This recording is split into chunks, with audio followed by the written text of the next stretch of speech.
seeking demand growth in the world's second biggest oil consumer, while supply are looked set to rise in 2025. Absolutely, and joining us live now is Sakshi Bajaj, a senior business correspondent. Sakshi, what could be the ramifications of this, particularly for India? Oil prices declining over 2% in overnight trade, both Brent and WTI prices declining sharply in trade. First, for our viewers to understand, why have these prices declined? Now, China announced a stimulus measure, a measure essentially to boost their economy at large, and investors seem disappointed with that. Remember, China is the world's second largest oil consumer, and therefore now experts feel that demand will be weaker coming from China, and therefore that's one of the reasons we've seen prices decline. The other reason we've seen prices decline is the threat to the US storm that earlier was seeming large has now eased. So that's the second key reason why oil prices have declined in overnight trade. Now, what is interesting to note here as far as historical trends are concerned, remember, winter demand usually causes prices to rise, and this reversal is of course interesting to wait and watch out for. As far as oil importing nations are concerned, for India this is great news if this trend continues at large.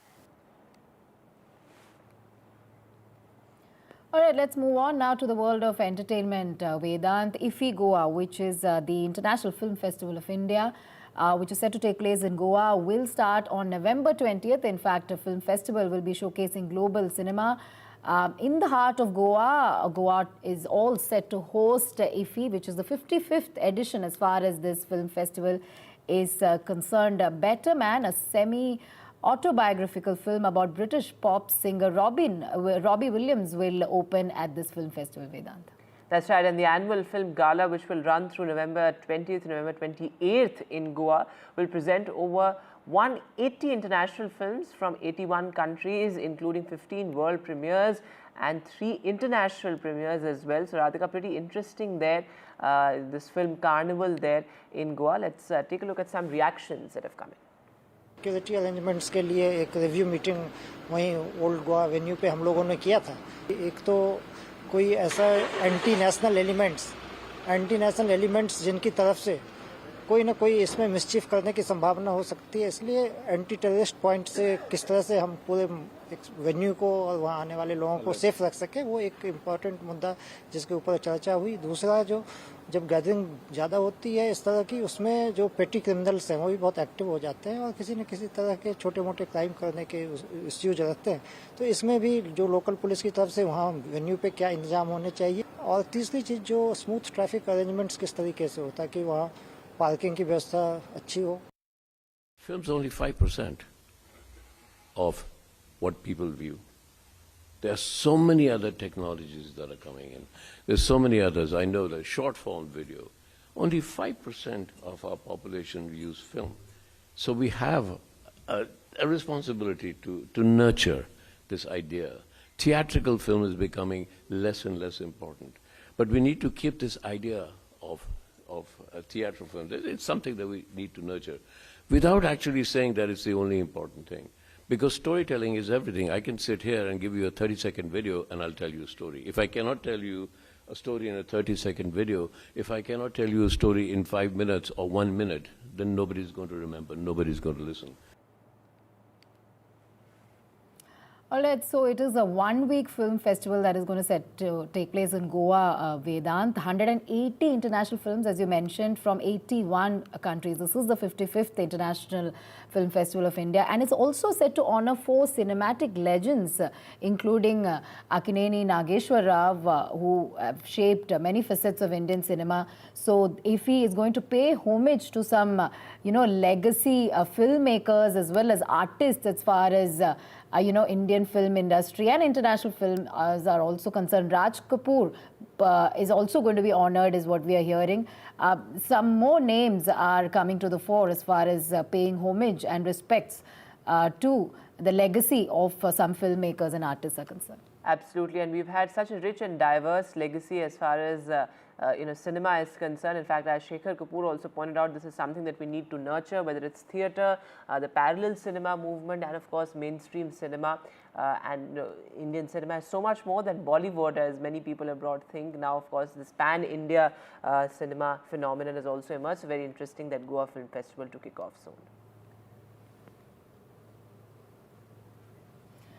All right, Uttarakhand's popular Igas festival was celebrated at the residence of Lok Sabha MP Anil Baluni. Right, let's move on now all the way to Ladakh. Vedant, defending Himalayan frontier in Ladakh means deploying heavy weapons in tiny posts, often bunkers made of rock fortifications at impossibly high altitudes. Video has emerged of army jawans deployed in Kargil, Dras, Batlik sector of Ladakh, lugging up an air defense gun weighing more than a ton to an altitude of more than 17,000 feet. That's right. What phenomenal grit there. In fact, the gun used to target Pakistani posts along the line of control is too heavy to be heli-lifted at those altitudes, which is why nothing replaces the physical strength, stamina and determination of army jawans in lugging up the weapon up near vertical surfaces to get to the post where it is assembled and made ready for action.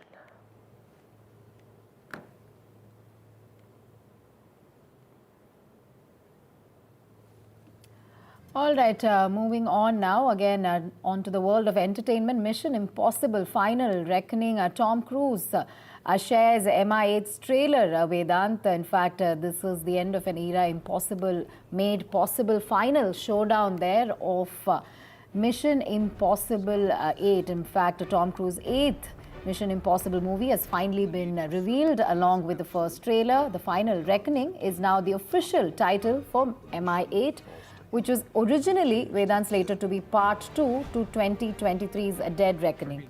That's right. In fact, the first look, absolutely sleek there. As you said, the end of an era. In fact, Tom Cruise dangles from a glider there. It's the return of legends. Hollywood star brings back the iconic mission there, Radhika. It's your responsibility. That's the pattern, isn't it?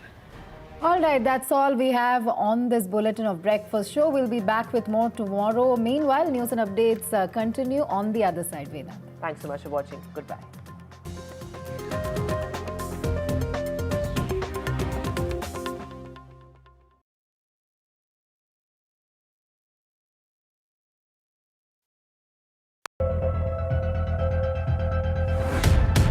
We reached an agreement on patrolling.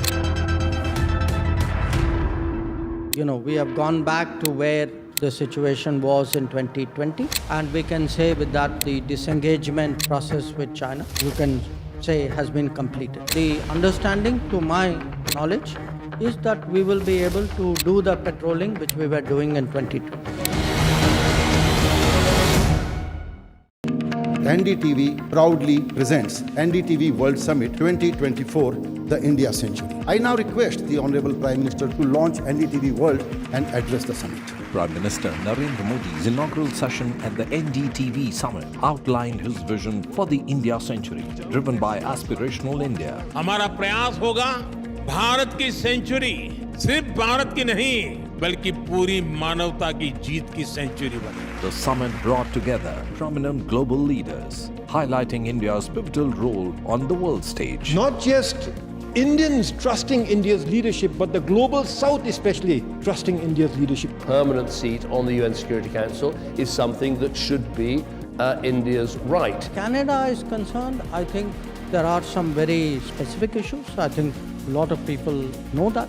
AI is going to be one of the most important, drivers. It's a very exciting time for India, Indian cinema as well at a global level. NDTV World Summit was more than just a conversation. It was a confluence of ideas poised to shape our global future.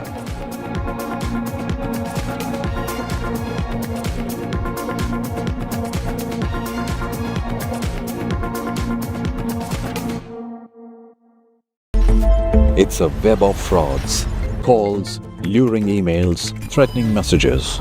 Cyber frauds have cast their net wide and everyone is at risk. We track the victims, their horror stories as they get conned online, extorted and robbed of their hard-earned money. How to identify a cyber fraud and how to stay cyber safe. What are your options? Fraud.con. Only on NDTV 24/7. I've been reporting on all issues issues big and small from Andhra Pradesh, Telangana, rest of South India, bringing you all the action, all that you need to know, all that you want to know. The energy of Maximum City is infectious. I bring in that energy in our news coverage from financial capital Mumbai. India's IT capital is always bustling.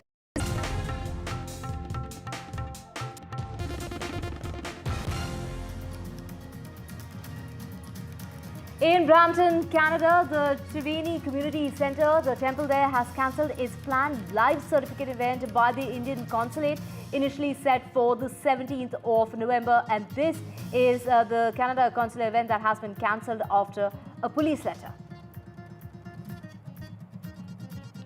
Maharashtra campaign enters its final phase. We're talking about the camp that's rolled out big guns as far as that last pitch is concerned. Remember, it's the last week before elections take place on the 20th of this month.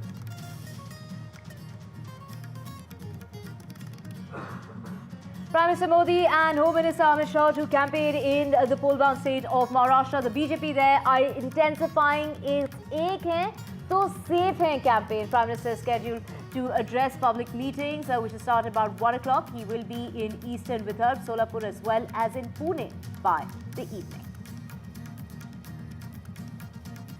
And on the other side, we have Rahul Gandhi, who will also begin his campaign trail in Vidarbha. Rahul Gandhi is scheduled to hold rallies in various parts of the state. And top Kerala Babus have been suspended for indiscipline. The Kerala religious WhatsApp group row as IAS officers, 2 of them have been sacked. 2024 likely to be the hottest year on record. This is because there's been a temporary warming that has hit 1.5 degrees Celsius. This year is on track to be the warmest after an extended period of the temperatures being extremely high as far as 2024 is concerned.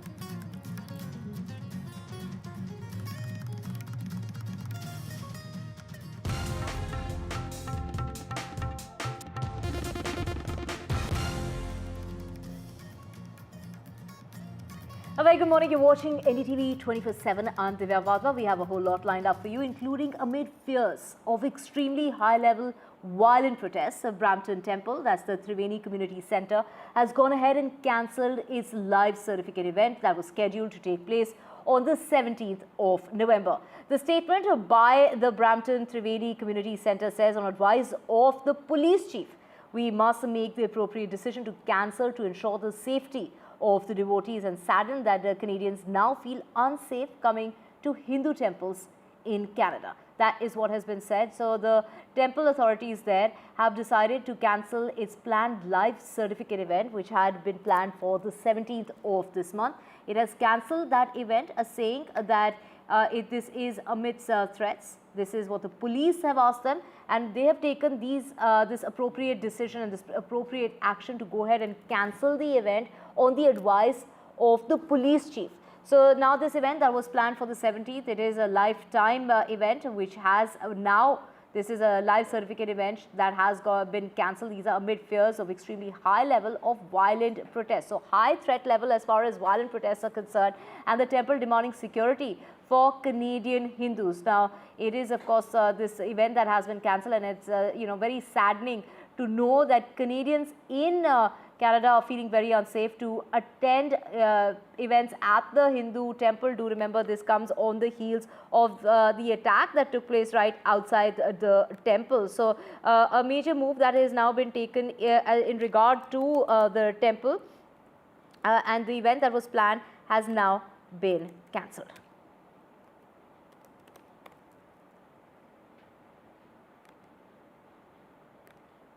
So very important event that was planned and that has been cancelled as far as Canada is concerned. We're talking about the Brampton area where just at the beginning of this month where violence had erupted. Now it's the Canadians who are saying that these are the Hindu Canadians there saying that they are feeling very unsafe in Canada, which is why they don't want to attend that Hindu temple event. This has been called off. It was a live certificate event that was planned for later this week, on the weekend in fact. The event, a consular camp, was set to assist Indian origin Hindus and Sikhs in renewing essential life certificates, a requirement for various official purposes. The temple administration has gone ahead and released that official statement detailing the reasons behind the cancellation. Please be advised that the life certificate event at the temple will not be taking place. It's been cancelled, and this is due to official intelligence from the Peel Regional Police stating there's an extremely high and imminent threat. This is a threat which is of violent protest that could erupt, and which is why we have Ghazali joining us. Ghazali, this comes on the heels of the attack that unfolded right outside the temple. Take us through why has this event now been cancelled? Haven't the security arrangements been put in place? What's the reason for the cancellation? See, this is basically the Peel police. The local police itself has advised the temple authorities that maybe while conducting these life certificate camps, or the camps for the pension holders from India or NRIs there, it may aggravate the security situation. It may yet again bring those secessionists and separatist elements to protest near the temple venue, and it may create a law and order situation. And based on this feedback from the Peel police, the temple authorities, the Brampton Triveni Community Center basically, has cancelled, or it has announced that there will be no such camps which will be held, life certificate event which was scheduled to be held on Monday, on November 17th basically, has been cancelled. So this certainly shows the kind of situation there is in Canada after the initial attack on one of the Hindu temples there, or where the devotees were attacked inside as well as outside the temple premises. And this is something which is very concerning. The Indian government, the External Affairs Ministry have also raised it with their counterparts in Canada. And despite raising this issue, even the police seems very helpless in a situation where protesters can storm near the temple or can create a law and order situation. And that is why the temple authorities have cancelled this event, which was meant only for the Indian citizens who could avail the pension services and submit and furnish their documents. Now it certainly has impacted the Indian consular services in Canada, because earlier the consular services had announced that despite the attack, their camps will continue to be organized with different locations. But one after the another, this is the second such occasion where now the temple authorities have been advised by the police to not hold such events. Right. Thank you so much, Ghazali, for getting us all those details. That it is a local police that has, ordered, in fact, advised the temple authorities to take this decision. Ghazali, get us, details of this event that was planned for the 17th, the weekend, the coming weekend, in regard to what is this event all about?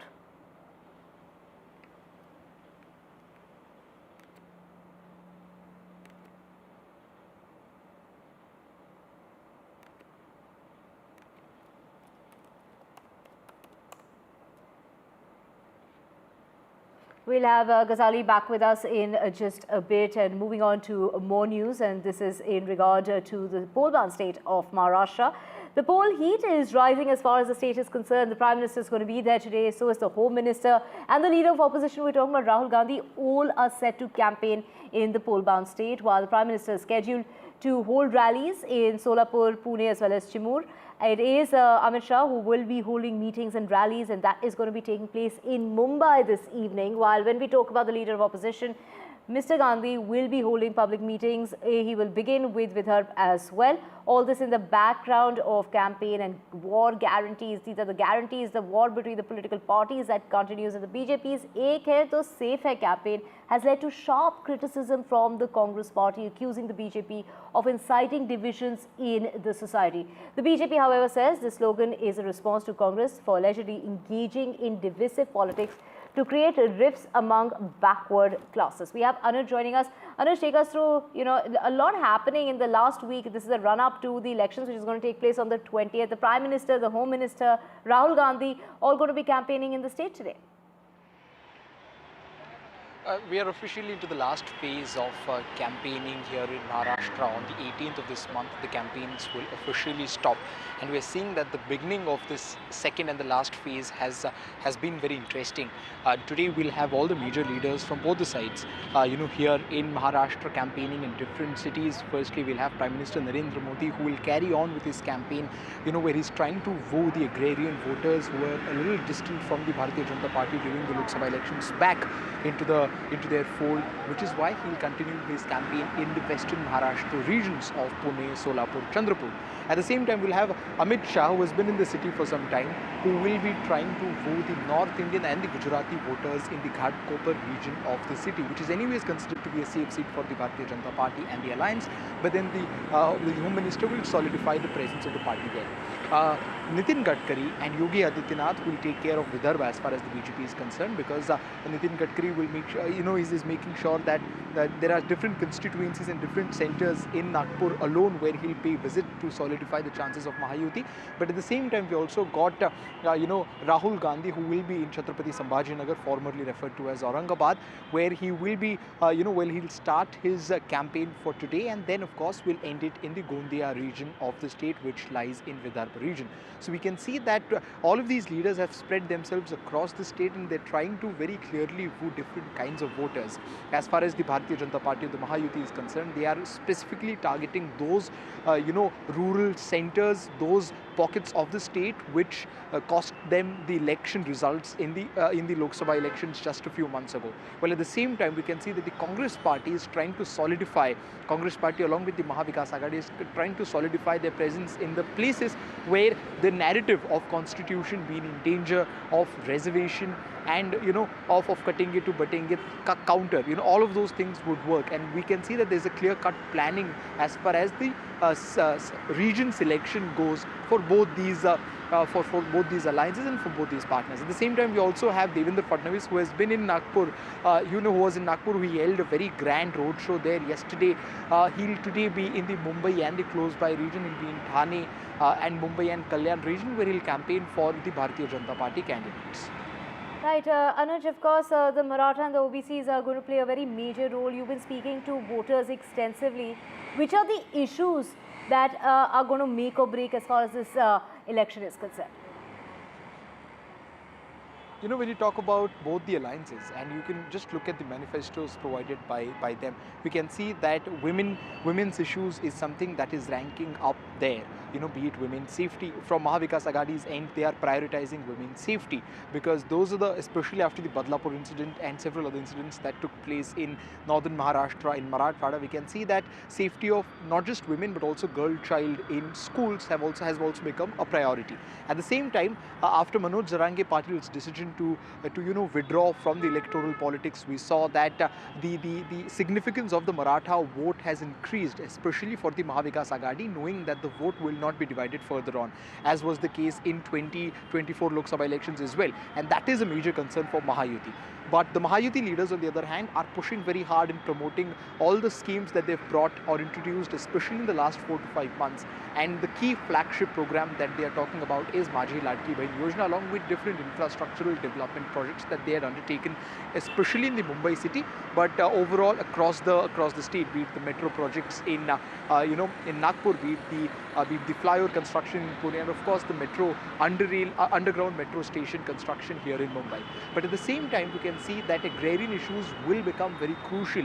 It's always the farmers and the undercurrent which is running in the rural pockets of the state, which end up determining whose measure or whose impact will be more as far as the voting day is concerned. And that is why we are seeing that special effort has been put by leaders, especially from the national region, be it Rahul Gandhi or especially Prime Minister Narendra Modi, who are trying to push hard in the agrarian belt. They know that issues like the onion price rise, the cotton price rise, and the general dissatisfaction amongst the farmers, along with the rising number of farmer suicides across the state, is going to be a major issue. And that is where the farmers and these agrarian pockets are going to ask some really tough questions to the Mahayuti government. And that is why we can see that they're trying very hard to push for that narrative. At the same time, as a counter to the caste census which has been promoted by Rahul Gandhi and the entirety of Mahavikas Aghadi, we can see we can see issues like or slogans like "Hum ek hai to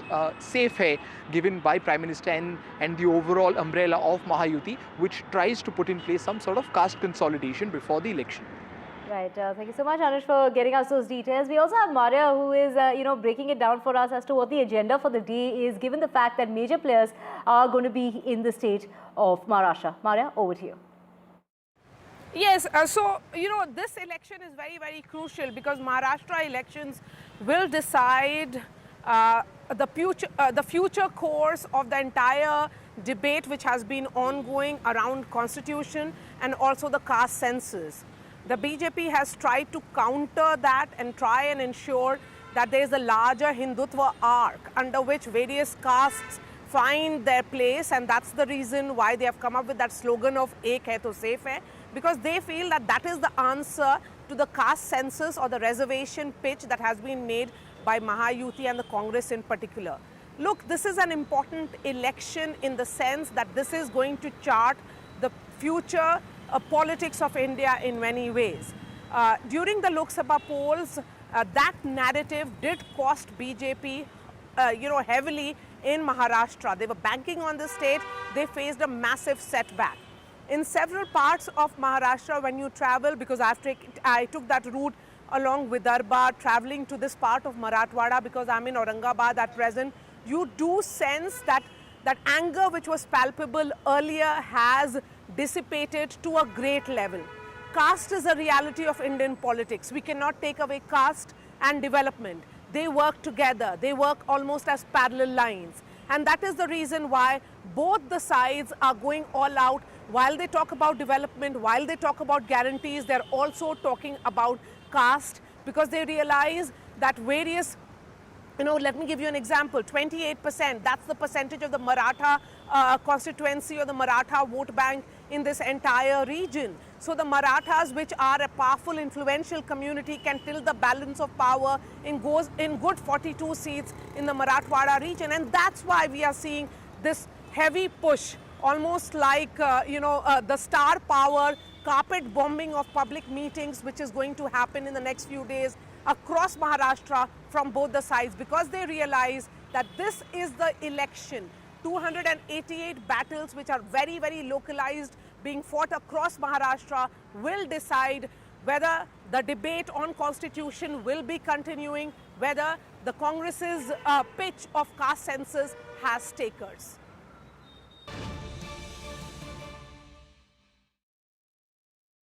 From the pole-bound state of Maharashtra to the pole-bound state of Jharkhand, where multiple raids have taken place. These raids have been carried out in Jharkhand. 17 sites in Bengal as well as Jharkhand have been raided. The Enforcement Directorate have conducted these raids linked to cross-border infiltration. So the ED is conducting these raids in various parts of West Bengal and Jharkhand. The case is related to the illegal infiltration of Bangladeshis in the state of Jharkhand. In September, the agency initiated proceedings under the Prevention of Money Laundering Act, PMLA, to investigate alleged trafficking of Bangladeshi women into Jharkhand and subsequent generation of illicit funds. And during the recent election campaign, the Prime Minister and other BJP officials have alleged that the state government has facilitated such infiltration affecting the population composition as far as the tribal regions are concerned. The assembly elections, which are scheduled in 2 phases, we're talking about 43 constituencies which will cast their vote on Wednesday, followed by 38 constituencies that will go to vote in the second phase that's going to take place on the 20th of November. And of course, voting will take place on the 23rd. So the Enforcement Directorate there conducting raids at several locations, investigating money laundering connected to suspected illegal entry of Bangladeshi nationals.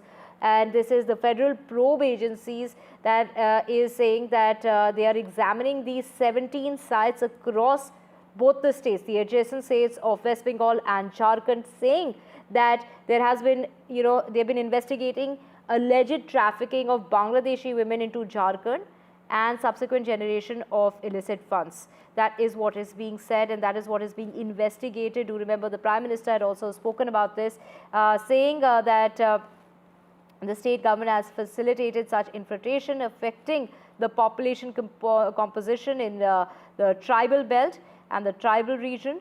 Now it is, in fact, this is the Enforcement Directorate there conducting those raids in both the states of West Bengal and Jharkhand. We have Prabhakar, my colleague, joining us to get us more on this. Prabhakar, these raids in connection with the cross-border infiltration, something that the Prime Minister has also spoken of. What details do you have for us? Yeah, this is the issue which has been constantly being raised by the top brass of BJP. It started by Amit Shah, the Home Minister, and then the Prime Minister also echoed the same sentiment. They have been talking about the illegal Bangladeshi immigrants settlement in Jharkhand, and especially the allegation was that they are being helped by the government of the day. That's the JMM and the Congress government out here, and they are helping these people settle over here. Now, as they talked in the political rallies here in Jharkhand, today the ED has conducted raid at 7 locations in Jharkhand. We are told that these locations are especially at places where these people, these Bangladeshi immigrants, illegal immigrants, are helped with the forged documents. So these are the people who are actually engaged in providing forged documents to these Bangladeshi illegal immigrants, and they help them settle here in Jharkhand. So those locations are being raided by the Enforcement Directorate in Ranchi, and there are many other locations in West Bengal also which are being raided as we talk. Right. Thank you so much, Prabhakar, for joining us with those details. We will keep coming back to you for more on that. Switching tracks now to director Ram Gopal Verma, who has now been booked. This is by the Andhra Pradesh police that have booked the filmmaker.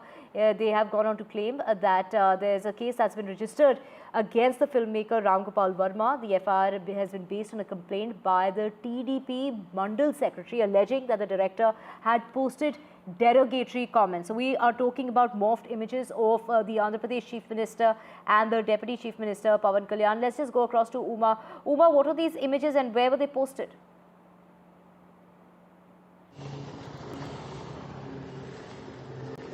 So filmmaker Ram Gopal Verma has been known to be a long-time critic of Chandrababu Naidu and his family members as well.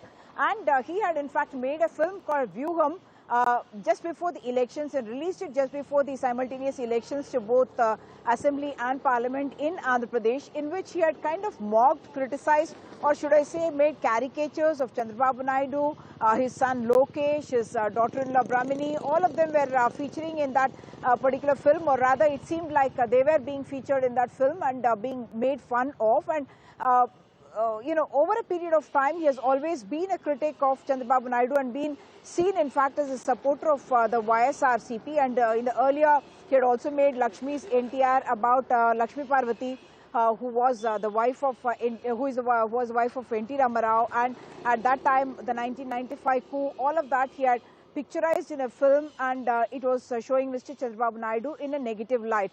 The present FIR now has fueled speculation whether he would be arrested, but this must be seen as the larger crackdown that the coalition government in Andhra Pradesh is taking up on social media harassment, cyber stalking, as well as cyber kind of derogatory comments that are made on social media as well.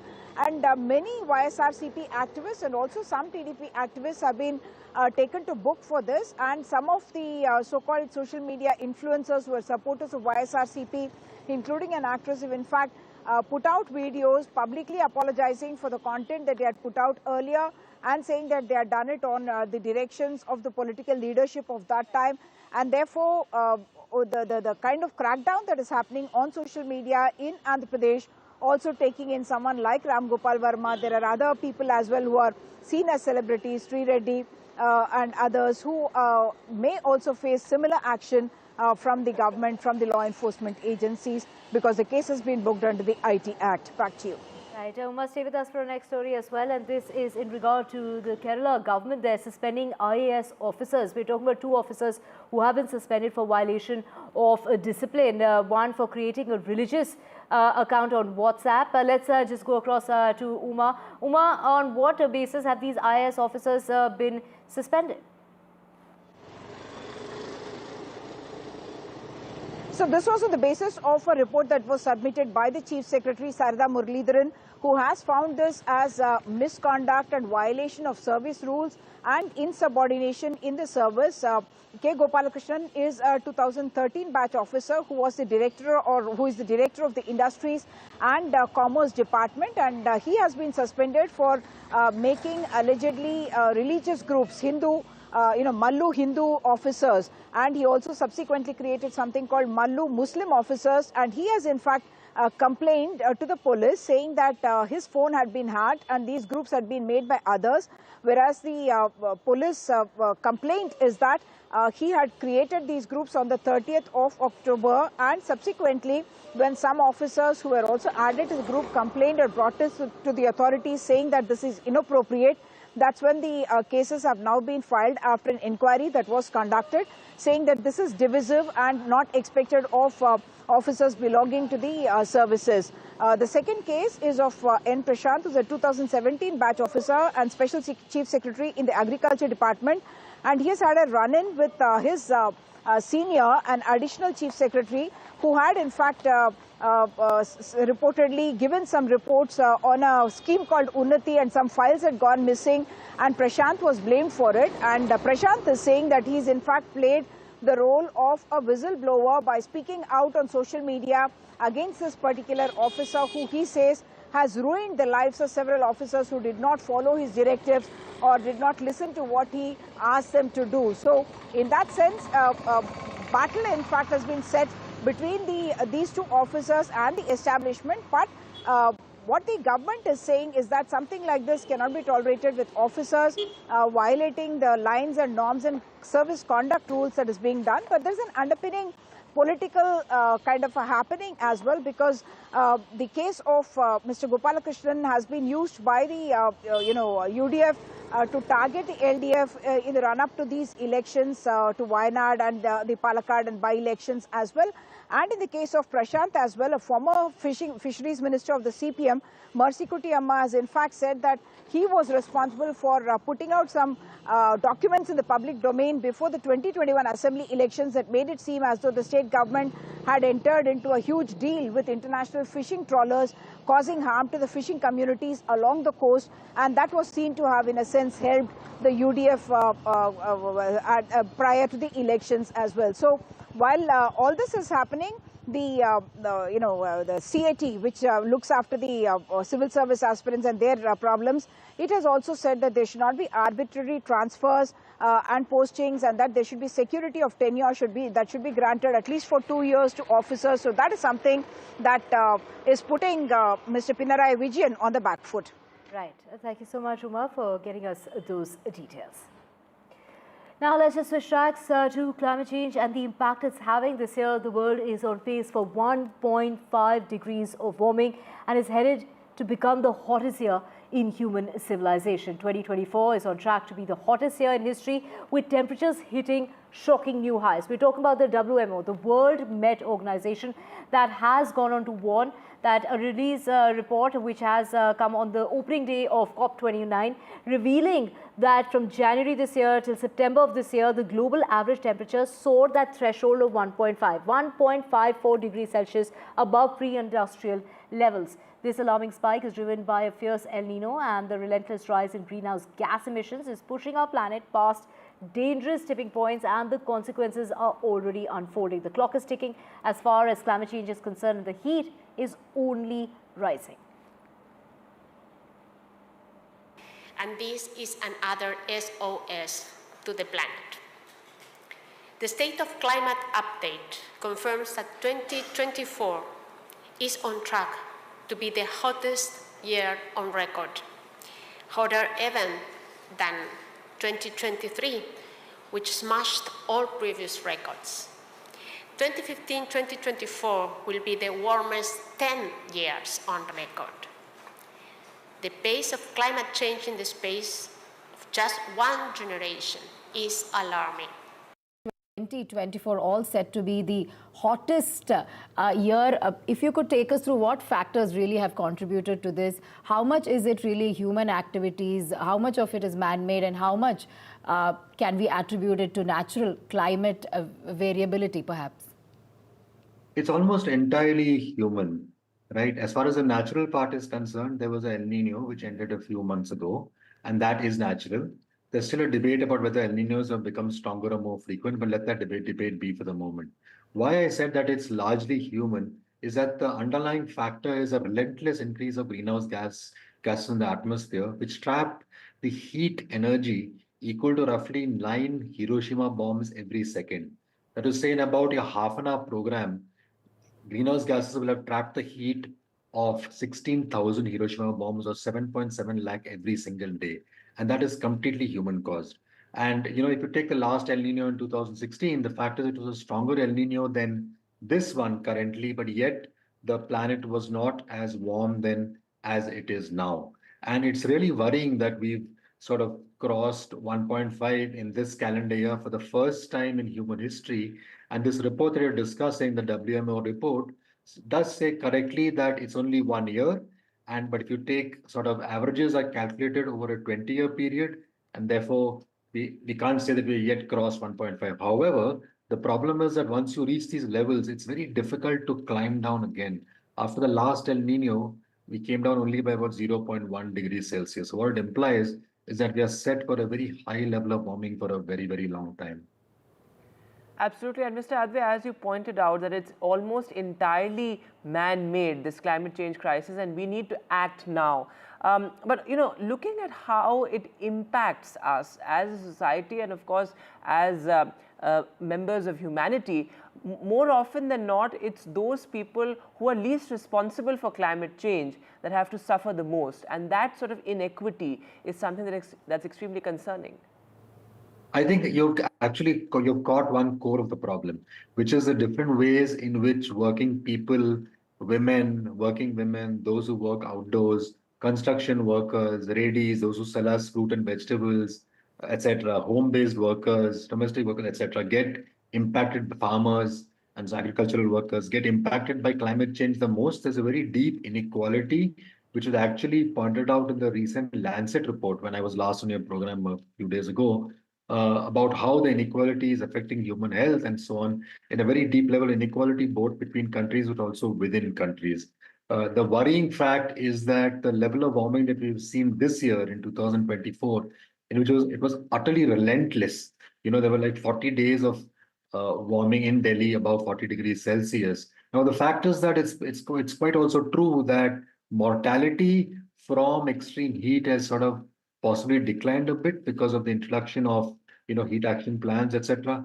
The fact also is, on the other hand, is that I think that mortality due to extreme heat is also undercounted, because where it is counted in a more robust way, like in Europe, we're talking of tens of thousands of deaths have happened, which have happened in years in which there have been extreme heat, like in 2022. And you're completely right; it's very deeply unequal. Right, let's just, stay with weather news, and this is obviously impacting the pollution when it comes to the national capital. And this time around, the temperatures have been on a higher side, which is why certain reports are suggesting if they just compare pollution of this year to last as far as Delhi is concerned, they're saying that this year we are in a better situation, and that is obviously got to do a lot with the weather. It has been extremely warm as far as October is concerned. November, it hasn't gotten cold yet, but from the 20th of November, temperatures are going to start dipping, which basically means this haze that we've been seeing since the beginning of November, that's here to stay. It's going to continue, no respite whatsoever. We're seeing several areas of the national capital where pollution levels are in the severe category, which basically means above 400 points. And it is the Supreme Court that yesterday, using very sharp words as far as the Delhi police is concerned, has gone on to demand immediate action to stop the sale and bursting of firecrackers. Do remember that, the festive season is on, the wedding season is on, and, they have also gone on to say that annual activity that defies an existing ban, whether it comes to Diwali or even days after Diwali that one could hear crackers being burst, the court has gone on to say no religion encourages pollution, and no religion encourages any activity which creates pollution. So if firecrackers are burst in this fashion, it also affects fundamental right to health of the citizens. And we have Shah joining us. Shah, take us through the data that's coming in this morning as to how bad it is, how many areas are in the severe category.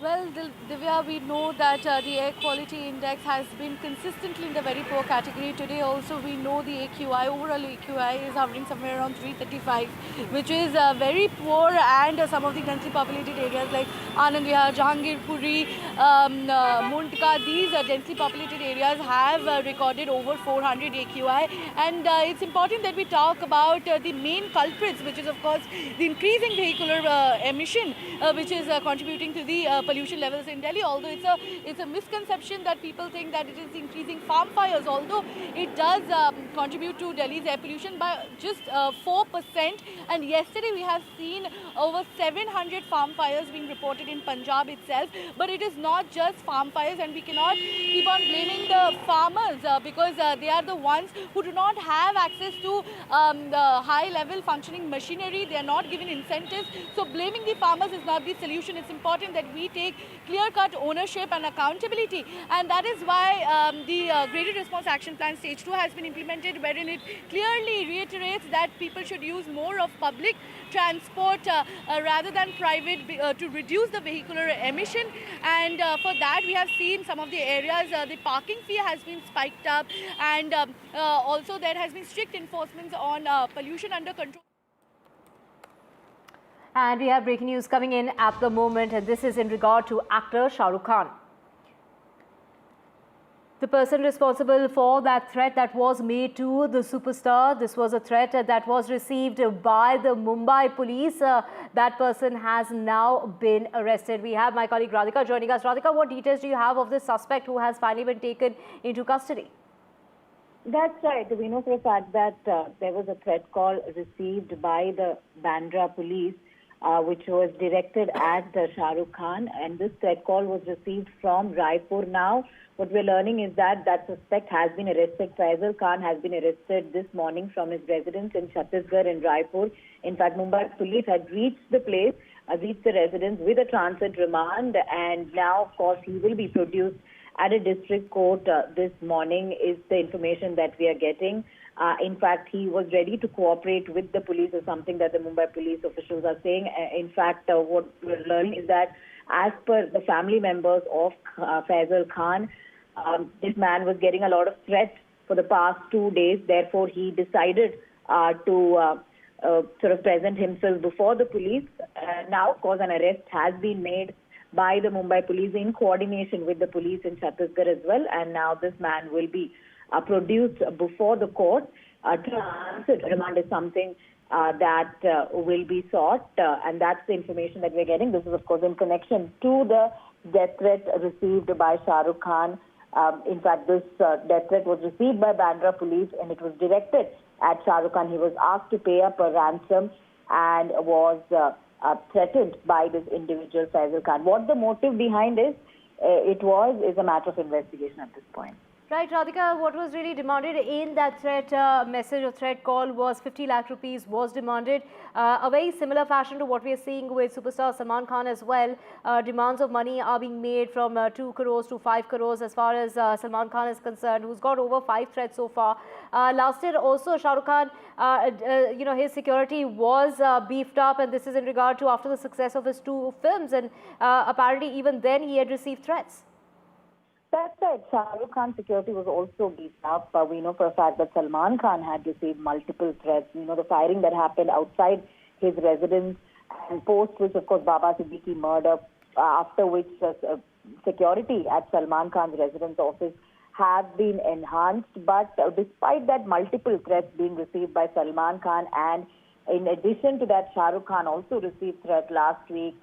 The caller, Faisal Khan, demanding 50 lakh rupees from him. In fact, the police, of course, registering the FIR, the Bandra police have registered FIR under relevant sections, including extortion and criminal intimidation. The caller was, of course, traced. Faisal Khan was traced to Raipur in Chhattisgarh.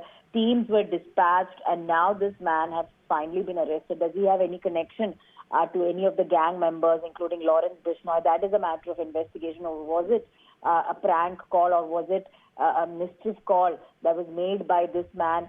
That is something that the police will find out once he is produced before the court, and then, of course, he is questioned by the police. Radhika, from what we're hearing is the man accused of making that call, the person you're speaking about, Faizan Khan, a lawyer, he has gone on to say that his phone was actually stolen. Yes, absolutely. That is the reasoning that he gave, when he was asked what exactly, happened and what drove him to make this call. He said that it was not him that made the call and that his phone was stolen.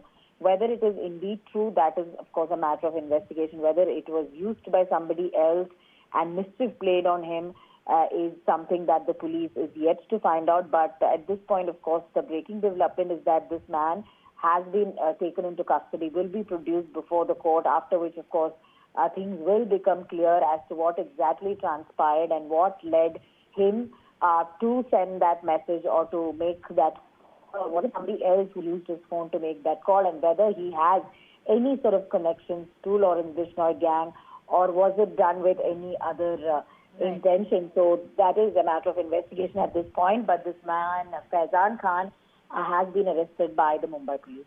Right, the suspect who has been arrested from Raipur, he will be produced in court today. The accused is being brought to Mumbai on a transit remand. Thank you so much, Radhika. We will keep coming back to you for more on the latest. And staying with news from Mumbai, we're talking about the pollution, the smog that's engulfing Mumbai as the AQI worsens. We're talking about a layer of haze that was seen at the iconic Marine Drive, with the Mumbaikas there facing air pollution crisis in Mumbai, as well as the AQI plunges to the very poor category. So visually you can see how bad it got this morning as far as Mumbai is concerned. Very similar to the situation we have here in the national capital, where of course the pollution levels are higher when we talk about the different pockets of Delhi and different areas there in the severe category. But here, take a look at the visuals and how this layer of haze that one can see, the smog that's engulfing the city of Mumbai. We have Anuj joining us. Anuj, take us through the data this morning. How bad is it? We believe that Mumbai is in the very poor category. Mumbai is in a poor category, but then when you look at comparative numbers from last week, this today or yesterday shows slight improvement than what was the case a few weeks ago. We've seen that ever since the month of October, there has been a thick layer of smog engulfing the entire city, which is mostly prevalent in the early hours of the day when the temperatures are relatively cooler. But then as the heat becomes more intense, we can see that most of these hazy condition, it kind of dwindles away. But what we are seeing at the moment is that the overall air quality index of Mumbai is 140 to 150, at least as of now from today, which is in moderate to poor category.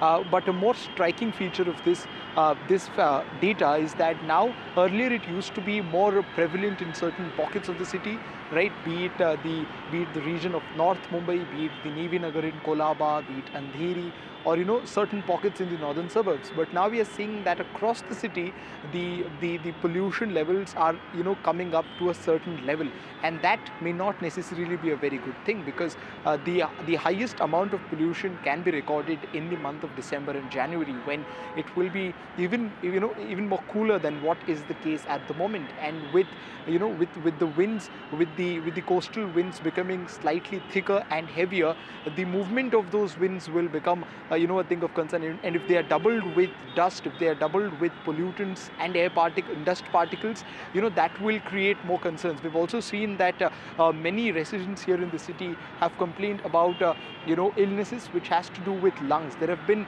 some people who prefer going for walks or for jogs in the morning, and they have been told to stay home, especially the more vulnerable people, be it the older women or the older people in general, pregnant women or children.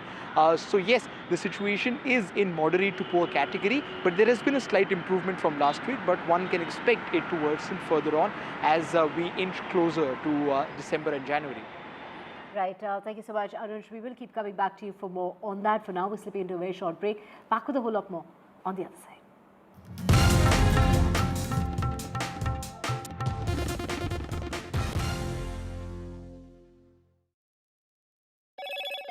Hello, Moto. Motorola Edge 50 Pro, world's first AI-powered pro-grade camera.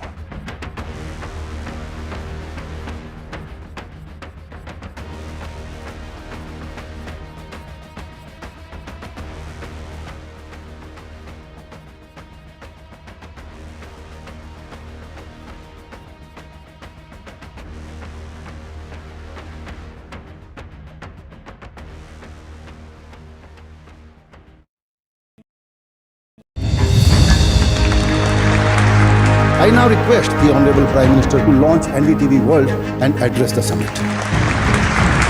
It was the grand launch of NDTV World by Prime Minister Narendra Modi. NDTV World, as he laid out his vision for the India century at the NDTV World Summit.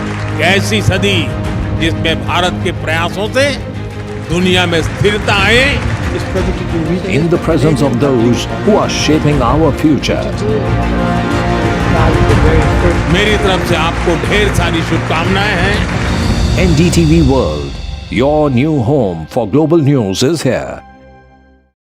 Stay informed and entertained with the new and updated NDTV News app. You can watch all our channels live, listen to podcasts, read breaking and exclusive news from around the world and more. Download the NDTV app today and get access to the best journalism and storytelling on your smartphone or tablet. The NDTV app. News that matters to you. NDTV proudly upholds its legacy of trust and credibility. According to the prestigious Reuters Institute's Digital News Report 2024, NDTV is the topmost news platform in the country. Number 1 in both online and offline reach in India. Beating all its competition, NDTV stands for trust. Hello and welcome to India Sense, where I speak with global opinion makers. The United States has made a strategic decision over the last 20 years to move closer to India. So a $7 trillion economy seems a perfectly conceivable number. If you want to be a national party, it's that you sort of accept the way the world is rather than want to endlessly hark back to how it was. Modi is promoting the digitization of the economy.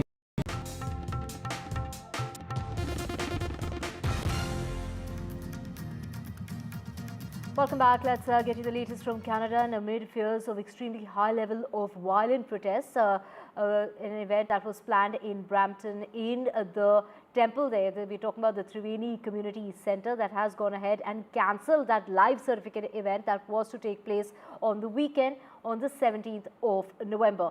A temple in Canada's Brampton has gone ahead and cancelled that Indian consulate event after the police cited significant security threats amid the ongoing protests and tensions that erupted following a recent pro-Khalisani attack on Hindu devotees in the area. In an open letter, the management of the Brampton Triveni Mandir stated that the Canadians now don't feel safe. They somehow feel unsafe visiting Hindu temples and called for immediate measures to ensure their safety and security. So, which is why this action has been taken. It is on the behest of the local police that have asked and said that, you know, there are security concerns, and which is why this event shouldn't go through, and they have called off this event last minute. This event that was to take place on the 17th of November, and just days before that event. This comes on the heels of, you know, there were groups that had allegedly carried Khalisani flags, gate crashed the festivities at the temple. They had started hurling stones at people celebrating the festival. So this is, you know, the incident that has been very unfortunate that took place right outside the Brampton temple just days ago, and which is why on the heels of that, we are now seeing action that is being taken. Of course, that temple attack that, you know, had gone ahead and even disrupted the consular camp, and that is something, you know, shortly after the violence that had, that violent breakout that we saw as far as the Hindu temple in Canada's Brampton is concerned, the Indian High Commission said that consular camp was being held near the temples and added that it was deeply disturbing that such disruptions are being allowed during routine consular work. So, of course, you know, Justin Trudeau also at the time had, you know, reacted to the situation. The Prime Minister had called it very disturbing and very concerning. And of course, you know, there were a lot of reactions that had come about, that a red line had been crossed. We had, you know, leaders from Australia also echoing that this should not be the case. Of course, the situation we're talking about, you know, the red line that had been crossed as far as the Canadian Khalisani extremists are concerned. The attack on the devotees inside the premises of the temple shows how deep and brazen has Khalisani violent extremism become in Canada, is what Chandra Arya had written. He's, you know, he'd been extremely angry about that attack that had taken place, and now there is action that's being taken. This is the local police there that has now sent out that notice, sent out that letter saying that, you know, there are security concerns, and which is why this event, which is a live certificate event, that has for now been cancelled.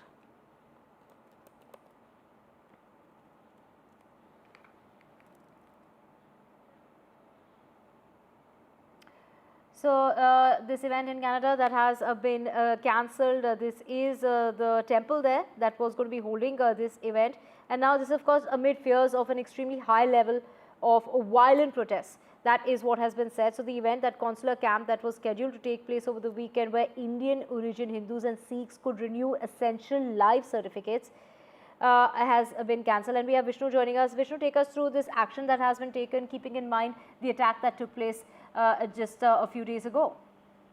Well, this is the latest example of how the regional police in Canada, in this case the Peel Regional Police, which looks after the Brampton area of Ontario, are unable to deal with Khalistani elements which exist in the area. Remember, this was the temple where there were protests, violent protests, which took place, within the temple premises, just outside the temple premises. Following this, the Canadian police had written to the Indian consulate in Toronto saying that consular activities, or camps which the consulate has planned, should be postponed because they are not in a position to provide security.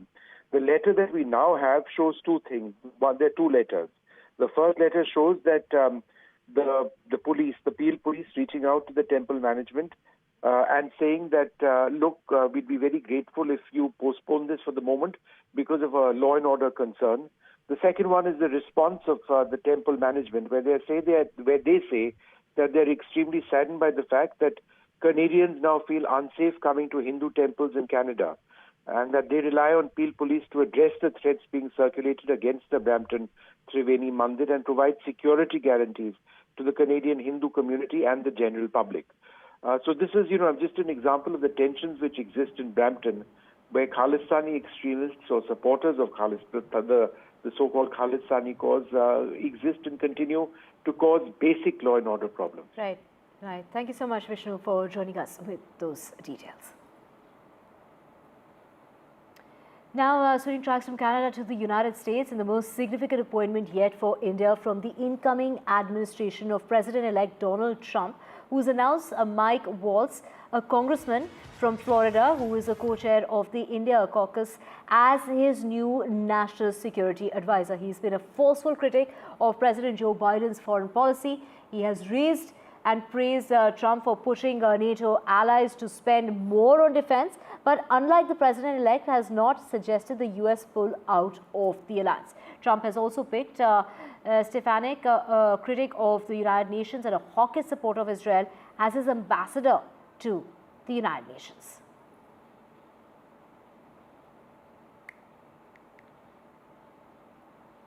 And let's just get you the very latest. It's going to be IFFI, the International Film Festival, which is going to be taking place in Goa from the 20th. And it's Better Man, a semi-autobiographical film about British pop singer Robbie Williams that will be opening the 55th International Film Festival of India.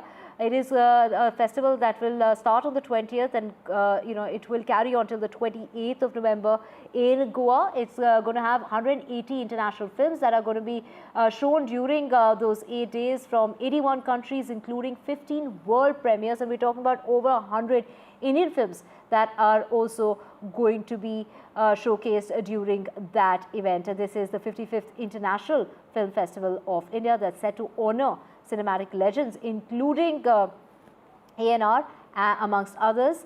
So a lot to look forward to as far as those movie premieres are concerned. Film's only 5% of what people view.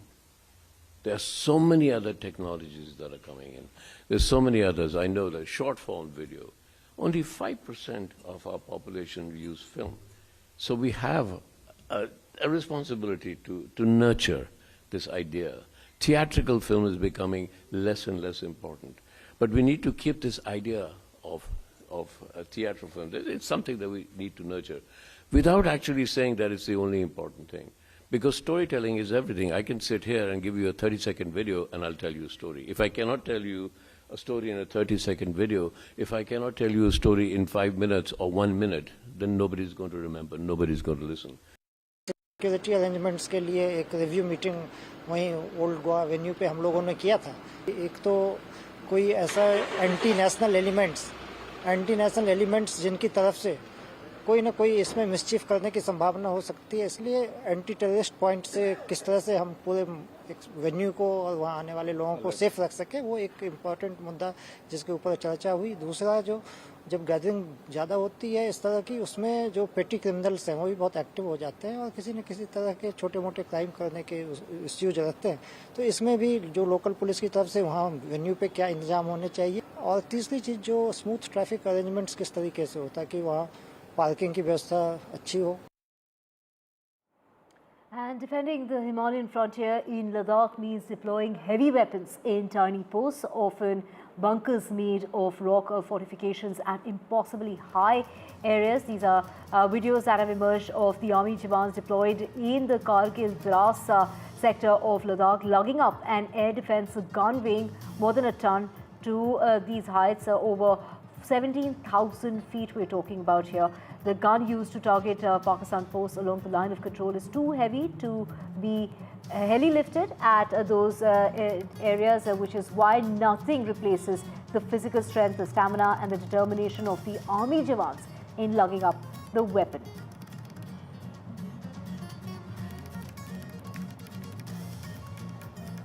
And it's that time when Tom Cruise, who has gone ahead and shared the trailer of his latest film. We're talking about Mission Impossible. The film has come out with its trailer. This is Tom Cruise's 8th Mission Impossible movie that's finally been revealed along with the first trailer. The Final Reckoning is now the official title for Mission Impossible 8, which was originally slated to be part 2 to 2023's Dead Reckoning. It's scheduled to release in May of next year. The film originally was set for 2022 but was delayed because of the pandemic. And in the trailer you can see Tom Cruise doing what he does best, well, of course, hanging off airplanes, dispatching bad guys, running real fast. And of course there at the end he's gone on to say that this is that you need to trust me one last time. So this seems to be the final installment as far as Mission Impossible is concerned. You refuse to sacrifice the ones you hold close. And with that, we're slipping in a very short break. News and updates will continue on the other side. To stay with us.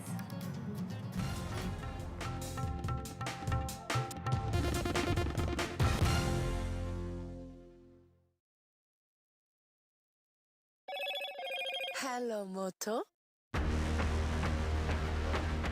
Motorola Edge 50 Pro, world's first AI-powered pro-grade camera.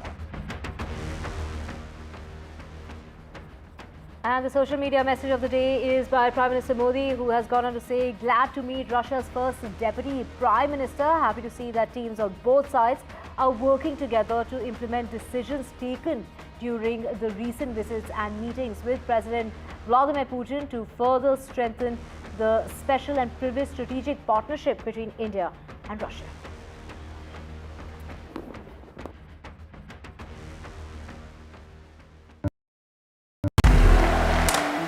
I want to thank the American people for the extraordinary honor of being elected your 47th president. Donald triumphs. What does Trump's win mean for America, for the world, for the wars, and for India-US relations?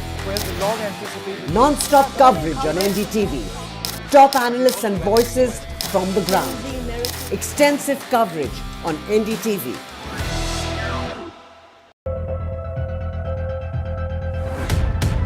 We reached an agreement on patrolling.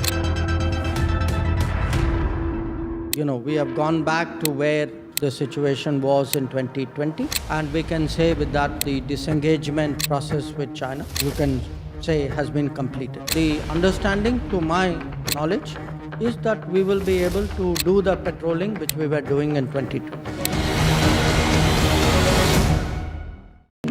NDTV proudly presents NDTV World Summit 2024, the India Century. I now request the Honorable Prime Minister to launch NDTV World and address the summit. Prime Minister Narendra Modi's inaugural session at the NDTV Summit outlined his vision for the India century, driven by aspirational India. हमारा प्रयास होगा भारत की century सिर्फ भारत की नहीं बल्कि पूरी मानवता की जीत की सेंचुरी बने. The summit brought together prominent global leaders, highlighting India's pivotal role on the world stage. Not just Indians trusting India's leadership, but the global South especially trusting India's leadership. Permanent seat on the UN Security Council is something that should be India's right. Canada is concerned, I think there are some very specific issues. I think a lot of people know that. AI is going to be one of the most important, drivers. It's a very exciting time for India, Indian cinema as well.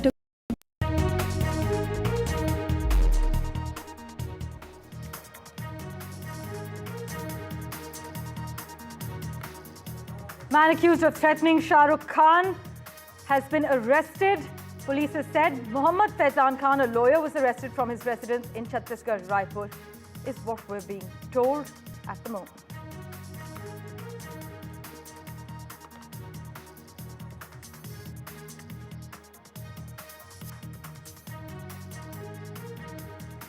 As per sources, the Enforcement Directorate is raiding multiple locations in Kolbhaut, Jharkhand, apart from West Bengal, in a money laundering investigation linked to alleged illegal infiltration of Bangladeshi nationals.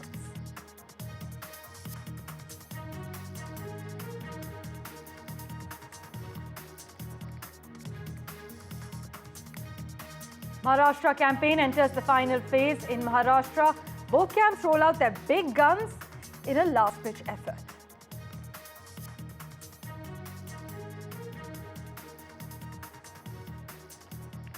The toxic air challenge in the biggest metros, Delhi and Mumbai, witnessed a slight improvement in the overall air quality this morning. However, several areas like Wazirpur in the national capital still persisted with the severe air pollution with an AQI score of nearly 400.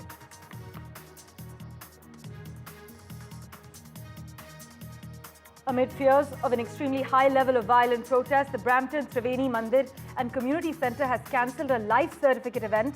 The event, which was a consular camp, was scheduled to take place on the 17th of November, where Indian origin Hindus and Sikhs could renew essential life certificates.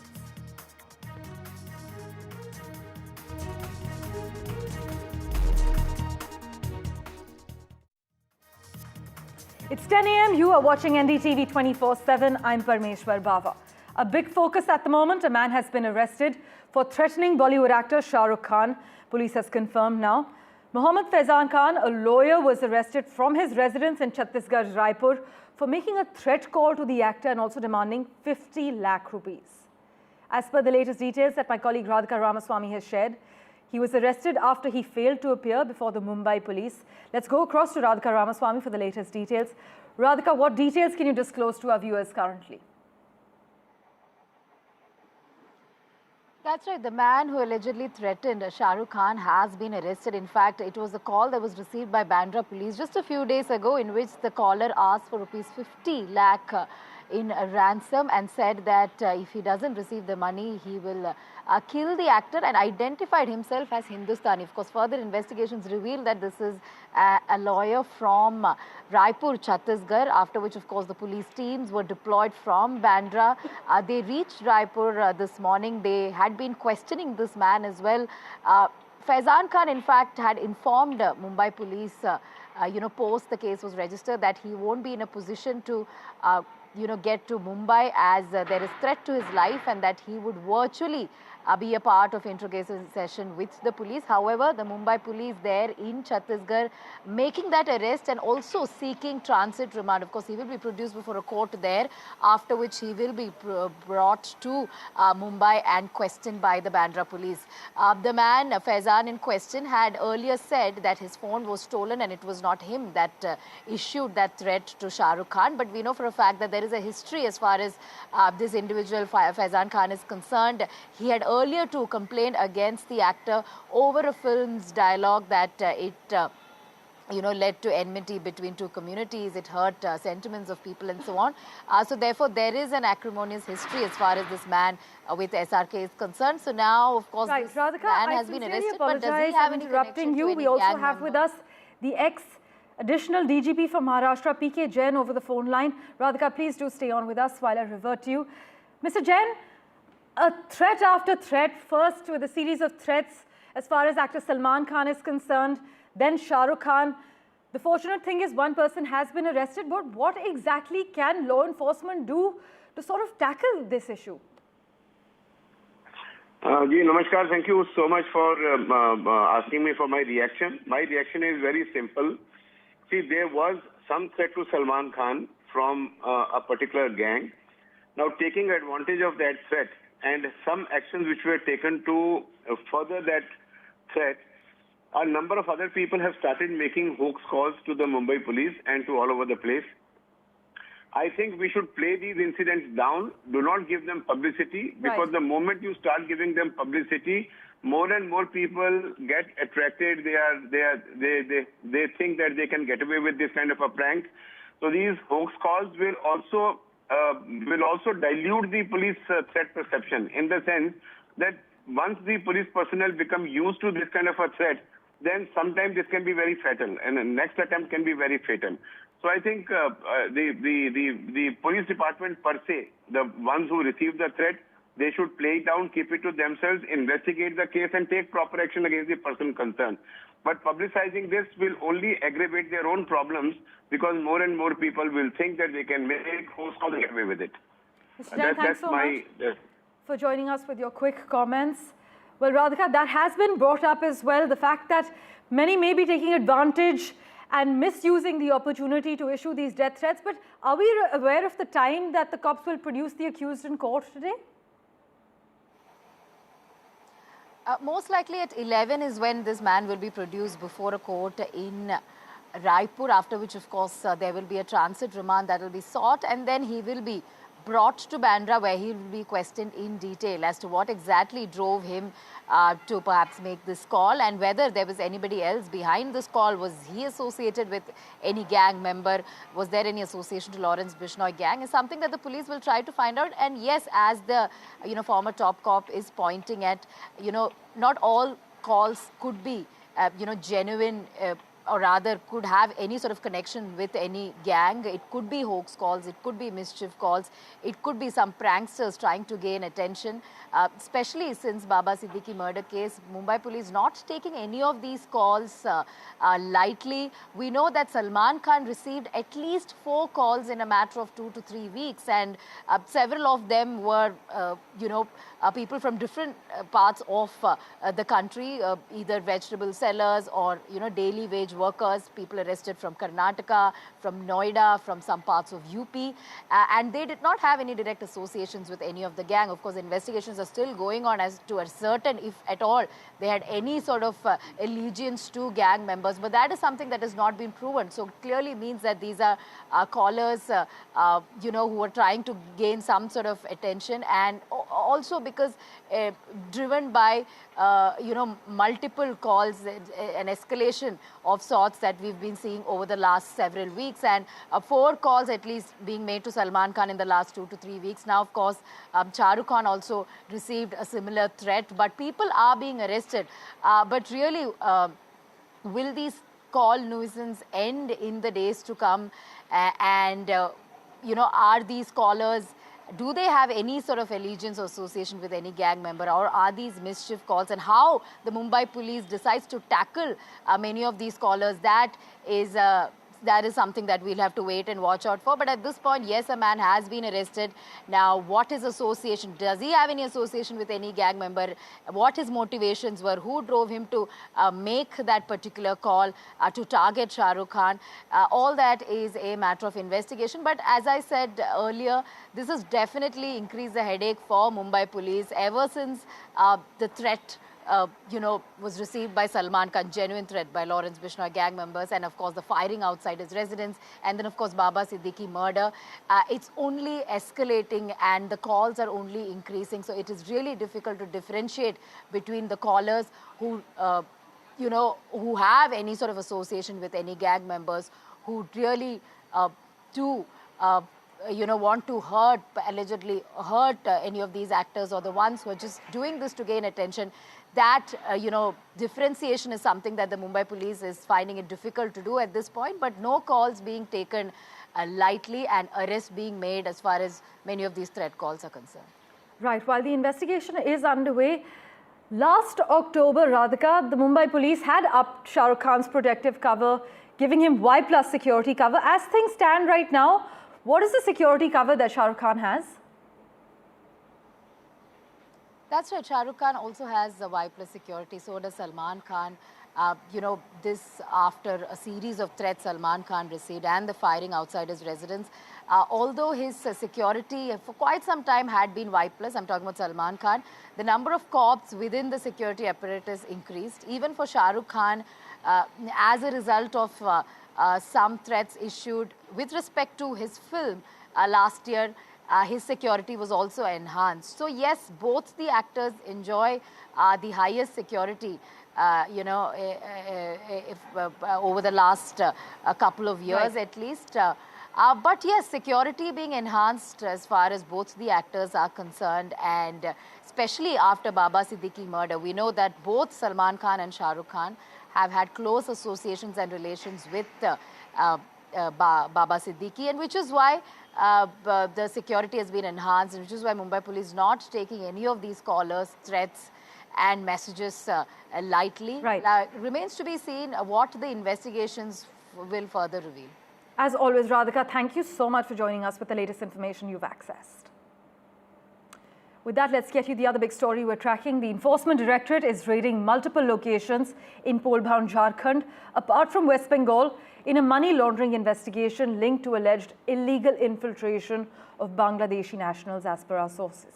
In fact, I can inform you that a total of 17 places are being covered in the two neighboring states by the Jharkhand office of the Federal Probe Agency. The JMM has called these ED raids political vendetta and an attempt to set a narrative. Prabhakar is with us, tracking the finer details at the moment. Prabhakar, we know that the Enforcement Directorate is raiding 17 sites. What further details can you disclose at the moment? Yeah, the ED raids are continuing in two states, that is West Bengal and Jharkhand, and 7 locations in Jharkhand are being raided as we speak, and those are the locations where the ED claims the agency is involved in actually helping the illegal immigrants, especially the illegal Bangladeshi immigrants, settle in Jharkhand. So there were agencies, there were companies who were involved in it, who were actually securing forged documents for those illegal immigrants and helping them actually sneak into Jharkhand, settle here with so-called legitimate documents which they were procuring for them. So those are the agencies which are being raided as we speak. And remember, the tone for this had been set by Amit Shah when he was in Ranchi around 10 days back and releasing the BJP's manifesto called Sankalp Patra, and then he had talked about how the illegal immigrants are being helped to settle in Jharkhand with the help of the JMM and the Congress government. That's the reason why the JMM is calling it a political vendetta, because JMM believes that this kind of attack is actually would harm their interest and would kind of go against their perception. BJP has been alleging that JMM is helping out the illegal immigrants settle in Jharkhand and treating them as a vote bank. BJP also in its manifesto has said that if it is voted back to power, they would screen them out and they would throw them out of Jharkhand. And these sentiments were echoed by Prime Minister himself. And as he spoke 2 days back in Jharkhand, today we are seeing the Central Agency ED in action on the ground now. In fact, Prabhakar, the opposition has also been raising questions regarding the timing of these raids. Exactly. Jharkhand is a poll-bound state. We all know that. The campaign is full on, in full swing, and tomorrow happens to be the first phase of poll when 43 assembly constituencies of Jharkhand are going to polls. The first phase will happen tomorrow, and then we have the second phase on 20th. So the timing of these raids are very critical. Now, what the JMM is alleging, that it is actually these raids are conducted a day before the polling happens to create a perception against JMM and the Congress combined, against the India bloc combined, and that is what they are alleging. Whereas, if you talk to the BJP sources or the leaders of the NDA alliance, they are saying that it's a very routine raid, and this was one issue which the central agencies have been investigating. We have been talking about it, and now now the time. It has nothing to do with the elections. This is a routine raid which the ED has chosen today actually to conduct these raids. As always, Prabhakar, thanks so much for joining us with the latest information. Let's turn our attention now to Maharashtra, where the poll heat is rising. Prime Minister Modi, Amit Shah and Rahul Gandhi are all set to campaign in the state today. Now, while the Prime Minister is scheduled to hold rallies in Chimur, Solapur and Pune, Amit Shah will be holding meets and rallies in Mumbai this evening. Meanwhile, Rahul Gandhi will hold public meetings in Buldana and Gondia, and all this in the backdrop of campaign and guarantee wars between political parties and the warring factions. BJP's Ek Hain to Safe Hain campaign has led to sharp criticism from the Congress party, accusing the BJP of inciting divisions in society. The Bharatiya Janata Party, however, says this slogan is a response to Congress for allegedly engaging in divisive politics to create rifts, especially among backward classes. But campaign blitz in Maharashtra, the poll heat is rising with the Prime Minister, the Home Minister and Rahul Gandhi all set to campaign in Maharashtra today. My colleague Radhika Ramaswamy has been tracking all the action as far as battleground Maharashtra is concerned. She joins us live with an update on this story as well. Radhika, for the Mahayuti, the Prime Minister, Amit Shah are expected to campaign and Rahul Gandhi expected to hold 2 rallies today. That's right. Campaign blitz as far as Maharashtra is concerned. Not the first time that Prime Minister Modi, Shah and Rahul Gandhi are going to be in Maharashtra, but all these 3 leaders on the same day in different parts of Maharashtra. These are places in Chimur, Solapur and Pune where Prime Minister will be holding rallies, largely Vidarbha regions, and Amit Shah will be in Mumbai this evening, and Rahul Gandhi also largely in Vidarbha regions, which are Buldana and Gondia. Of course, the Ek Hai to Safe Hai campaign is something that is a talking point as far as the BJP is concerned, something that the Prime Minister Modi did raise, and we did see massive advertisements yesterday as far as this entire campaign strategy of the BJP is concerned, which they say is to forge unity. However, the Congress party there are criticizing the BJP for this campaign, saying that it is only going to polarize communities. BJP saying that this is a response to Congress party, which has been playing divisive politics over the last several years, trying to divide communities. So yes, there is a lot of caste dynamics at play as far as Maharashtra is concerned. We know for a fact that Vidarbha regions, which both the Prime Minister and Rahul Gandhi are visiting, is seeing a lot of farmers' distress. There had been a lot of guarantees promised by both MV as well as Mahayuti, be it directed at farmers, be it directed at youth or women. Guarantees versus guarantees is what we saw over the last several weeks, and a lot of copycat promises and guarantees also. How much of those guarantees are feasible, how much that will really affect the exchequer, all that is something that, that will be discussed at a later point, but certainly a lot of promises are being guaranteed to the voters just ahead of elections, and campaign versus campaigns also being played on the ground in different parts of Maharashtra. But we'll have to see how Prime Minister Modi, Amit Shah, especially Prime Minister Modi and Rahul Gandhi, since they are going to be largely in Vidarbha regions, address the farmers' distress, as that will be a very, very important conversation as far as these top ministers are concerned in the days to come, as agrarian distress is being witnessed in many regions, including Vidarbha as well as Marathwada in Maharashtra. As always, Radhika, thanks so much for highlighting all the pertinent issues from battleground Maharashtra. Meanwhile, Delhi and Mumbai actually witnessed a slight improvement in the air quality this morning. However, several areas like Wazirpur in the national capital still persisted with severe air pollution with an AQI score above 400, while many areas across the national capital region were in the very poor category. New Delhi, followed by Muzaffarpur, Sonipat, Ghaziabad, Saharsa and Chandigarh remain the top 10 most polluted cities in India. But as far as Mumbai and Delhi are concerned, both cities continue to be engulfed in smog early today, limiting visibility and causing problems for the residents locally. Let's take a quick stock on what's happening as far as Mumbai is concerned with Anuj. He's with us live at the moment. Anuj, this morning we saw visuals coming in from Marine Drive where we could see a thick layer of smog. What is the state of affairs at the moment? How toxic is the air where you are?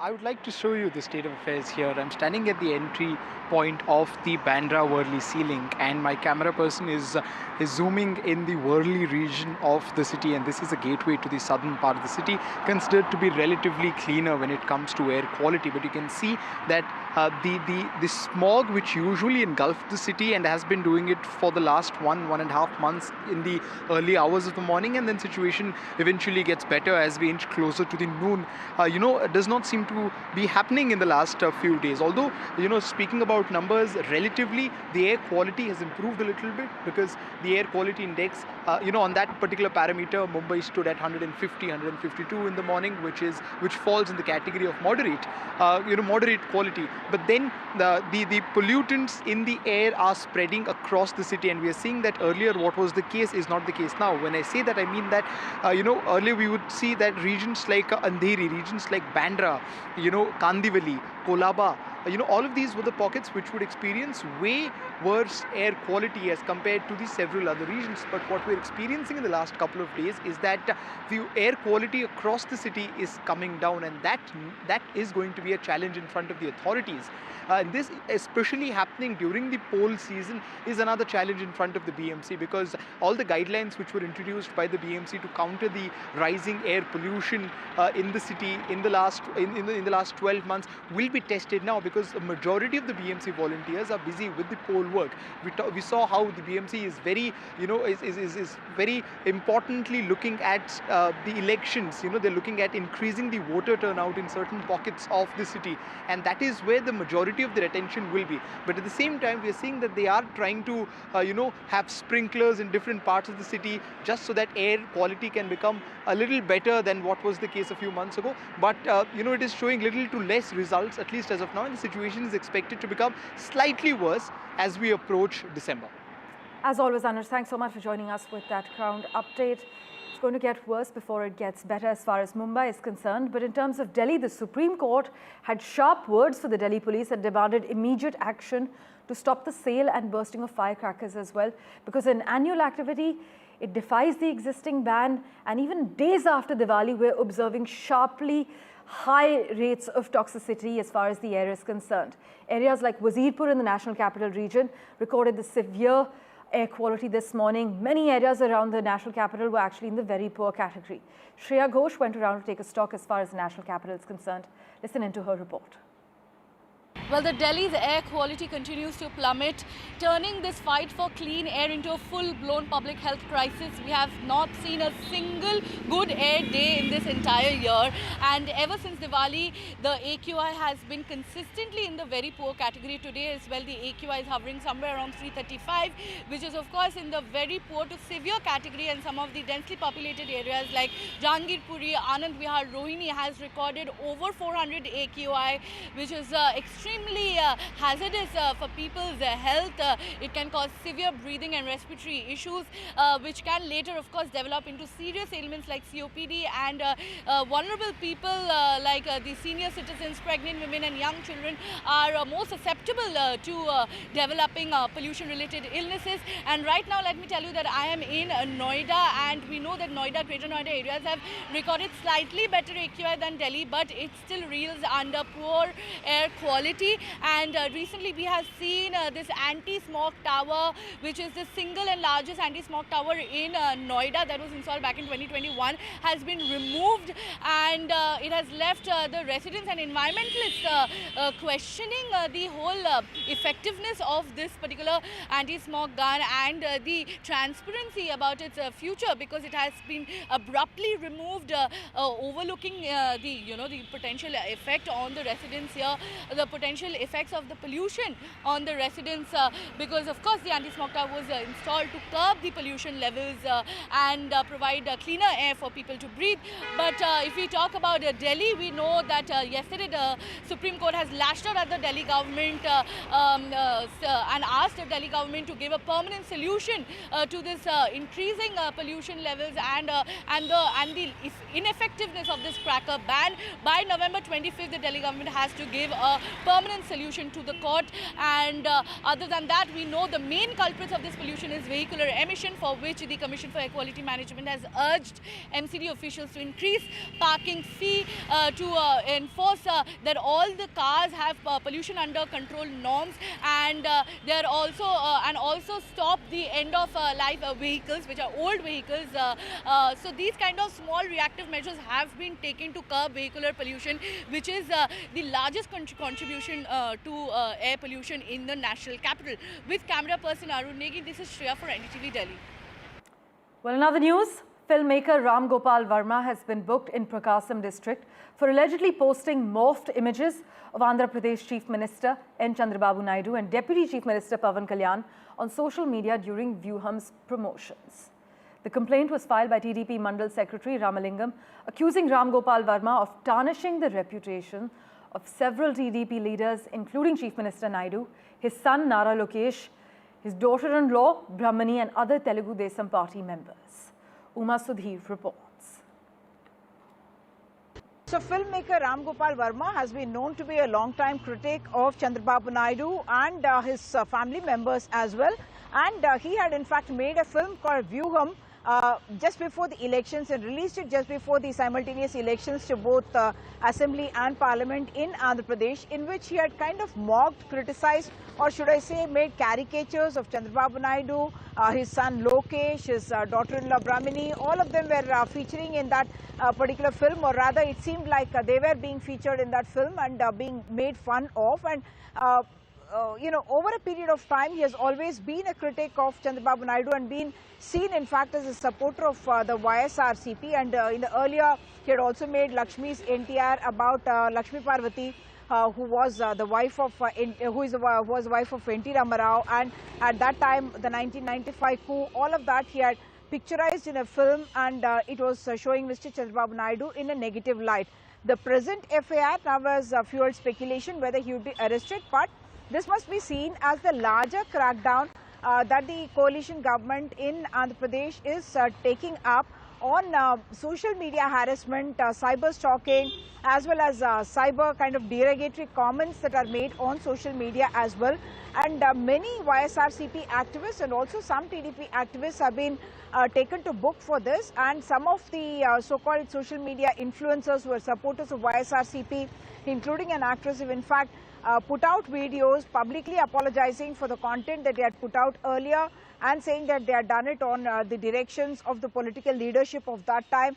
And therefore, the kind of crackdown that is happening on social media in Andhra Pradesh, also taking in someone like Ram Gopal Verma. There are other people as well who are seen as celebrities, Sri Reddy and others, who may also face similar action from the government, from the law enforcement agencies, because the case has been booked under the IT Act. Back to you. Well, switching tracks, the Kerala government has suspended IAS officers K. Gopalakrishnan and N. Prasant for violation of discipline. Now, while Mr. Gopalakrishnan was suspended for creating a religion-based WhatsApp group of government officials, action was taken against Prasant for criticizing a senior IAS officer on social media. Now, though Gopalakrishnan maintained that his mobile phones were hacked and 11 WhatsApp groups were formed from his WhatsApp account without his knowledge, a preliminary inquiry of the police did not find any evidence of phone hacking. Uma Sudhir joins you with the lowdown. So this was on the basis of a report that was submitted by the Chief Secretary Sarada Muralidharan, who has found this as misconduct and violation of service rules and insubordination in the service. K. Gopalakrishnan is a 2013 batch officer who was the director, or who is the director of the Industries and Commerce Department, and he has been suspended for making allegedly religious groups, Hindu, Mallu Hindu officers, and he also subsequently created something called Mallu Muslim officers, and he has in fact complained to the police, saying that his phone had been hacked and these groups had been made by others, whereas the police complaint is that he had created these groups on the 30th of October, and subsequently when some officers who were also added to the group complained or brought this to the authorities saying that this is inappropriate, That's when the cases have now been filed after an inquiry that was conducted, saying that this is divisive and not expected of officers belonging to the services. The second case is of N. Prashant, who is a 2017 batch officer and Special Chief Secretary in the Agriculture Department, and he has had a run-in with his senior and additional Chief Secretary, who had in fact reportedly given some reports on a scheme called Unnati, and some files had gone missing, and Prashant was blamed for it. And Prashant is saying that he's in fact played the role of a whistleblower by speaking out on social media against this particular officer, who he says has ruined the lives of several officers who did not follow his directives or did not listen to what he asked them to do. So in that sense, battle in fact has been set between these two officers and the establishment. In other news, oil prices fell by more than 2% on Monday after China's latest stimulus plan disappointed investors seeking demand growth in the world's second biggest oil consumer, while supply looked set to rise in 2025. In fact, analysts are warning that Donald Trump's US election victory may continue to affect the market. Sakshi Bajaj tells you why. Oil prices declining over 2% in overnight trade, both Brent and WTI prices declining sharply in trade. First, for our viewers to understand, why have these prices declined? Now, China announced a stimulus measure, a measure essentially to boost their economy at large, and investors seem disappointed with that. Remember, China is the world's second largest oil consumer, and therefore now experts feel that demand will be weaker coming from China, and therefore that's one of the reasons we've seen prices decline. The other reason we've seen prices decline is the threat to the US storm that earlier was seeming large has now eased. So that's the second key reason why oil prices have declined in overnight trade. Now, what is interesting to note here as far as historical trends are concerned, remember, winter demand usually causes prices to rise, and this reversal is of course interesting to wait and watch out for. As far as oil importing nations are concerned, for India, this is great news if this trend continues at large. As always, news and updates continue right here on NDTV in a moment, right after this very short break.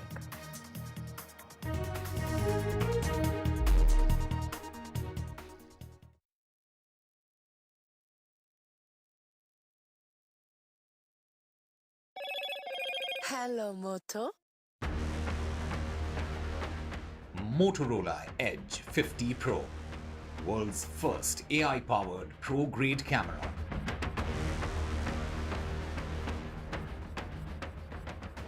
On X, Narendra Modi has posted saying, glad to meet Russia's first Deputy Prime Minister, Denis Manturov, today.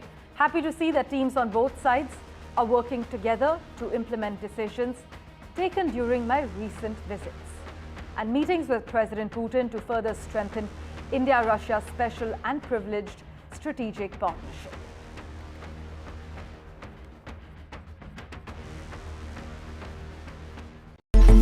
It's a web of frauds. Calls, luring emails, threatening messages. Cyber frauds have cast their net wide and everyone is at risk. We track the victims, their horror stories as they get conned online, extorted and robbed of their hard-earned money. How to identify a cyber fraud and how to stay cyber safe. What are your options? Fraud.con. Only on NDTV 24/7.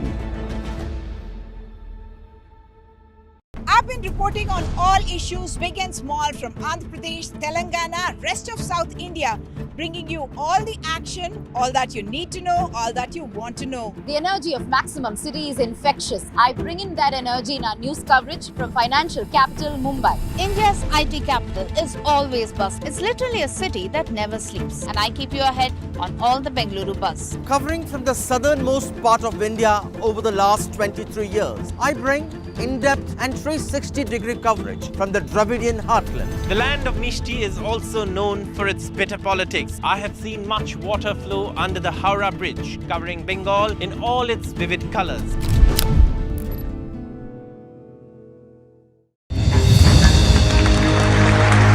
I now request the Honorable Prime Minister to launch NDTV World and address the summit. It was the grand launch of NDTV World by Prime Minister Narendra Modi. NDTV World. as he laid out his vision for the India century at the NDTV World Summit. ऐसी सदी जिसमें भारत के प्रयासों से दुनिया में स्थिरता आए, In the presence of those who are shaping our future. मेरी तरफ से आपको ढेर सारी शुभकामनाएं हैं। NDTV World, your new home for global news is here. Stay informed and entertained with the new and updated NDTV News app. You can watch all our channels live, listen to podcasts, read breaking and exclusive news from around the world and more. Download the NDTV app today and get access to the best journalism and storytelling on your smartphone or tablet. The NDTV app, news that matters to you. NDTV proudly upholds its legacy of trust and credibility, according to the prestigious Reuters Institute's digital news report.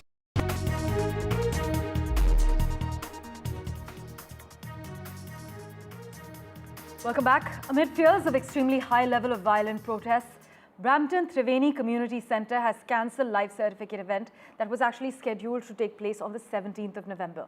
A temple in Canada's Brampton has now cancelled an Indian consulate event after police cited significant security threats amid the ongoing protests and tensions that have erupted following a recent pro-Khalistani attack in that area. In fact, there's been an open letter as well. But to tell us more about what's happening, we have with us Mohammed Ghazali. Ghazali, what details can you disclose at the moment? So the Indian Consular Services were scheduled to organize a life certificate camp, a camp where the NRIs or the Indians could avail their services and provide life certificates. Basically, this life certificate is a document which pension holders submit it in their respective banks to avail the pension to prove that they are alive. So NRIs who are staying in foreign countries, generally the High Commission there or the embassy there holds these services camps to ensure that NRIs can furnish those documents in the foreign land and hence their services are uninterrupted. But with the developments which have happened in Canada for the last 1 week, where we saw the secessionists disrupting these camps, one which happened in one of the temples there in Canada just a week ago. Considering that situation, the Peel police, the local police in Brampton, has informed a temple where this services camp was scheduled to cancel it, owing to the danger or kind of risk involved, because they had these intelligence inputs that perhaps these separatist elements will yet again come over there, protest, heckle, and it will eventually turn ugly and violence will be created. So considering the law and order situation, the local police suggested the Brampton Temple authorities not to conduct these services, and that is why that has been postponed yet. Now, this is not only just a law and order situation which is developing there in Canada, Parmeshwar, but also it is a big loss for the Indian community there, because this was a routine affair which used to happen every year in the month of November and December. But these services are getting interrupted, these services are getting disrupted, and then yet again, it's a threat to the Indian community. Two communities from India are against each other. It is as if being made out as if it's Hindus versus Sikhs, but there are certain elements from both sides which are against each other. They are making hate speeches. The Canadian police have made several arrests in the previous incidents, but the situation still remains tense. The External Affairs Ministry or the Indian government is keeping an eye on the developments there. Right. They are more concerned about the safety of the Indian community. As always, Ghazali, thanks so much for joining us with the latest on what's happening in Brampton. Meanwhile, a recent study has highlighted the risks that artificial intelligence poses to the integrity of education. It has raised concerns about its potential misuse in academic settings specifically, and it underscores the need for institutions to address the growing threat of AI-assisted cheating methods. As far as the AI dilemma in classrooms is concerned, is it a friend or a foe? Well, we spoke to some experts from the industry. Here's what they told us earlier today. Ritvika, in an academic setting, what are the potential risks that artificial intelligence can pose? Hi. So, like you rightly said in, when you opened this entire segment, you were talking about there is this fear that students are going to cheat, students are going to rely too much on AI, for doing the thinking on assignments that they're supposed to do independently. I think given the rate at which AI is growing and and AI is improving right now, I think one can understand that particular risk when it comes to student work and student learning. All right, let's also bring in Raghav Agarwal, co-founder of Fluid AI. Mr. Agarwal, my question is, as AI continues to evolve, do you think this challenge will become harder for educators to address? I mean, how can education systems adapt to maintain academic integrity in the AI-driven future? Because AI is not going to go anywhere. It's only going to become advanced. So do you think it will become even more hard for education system, for educators to address in the years to come?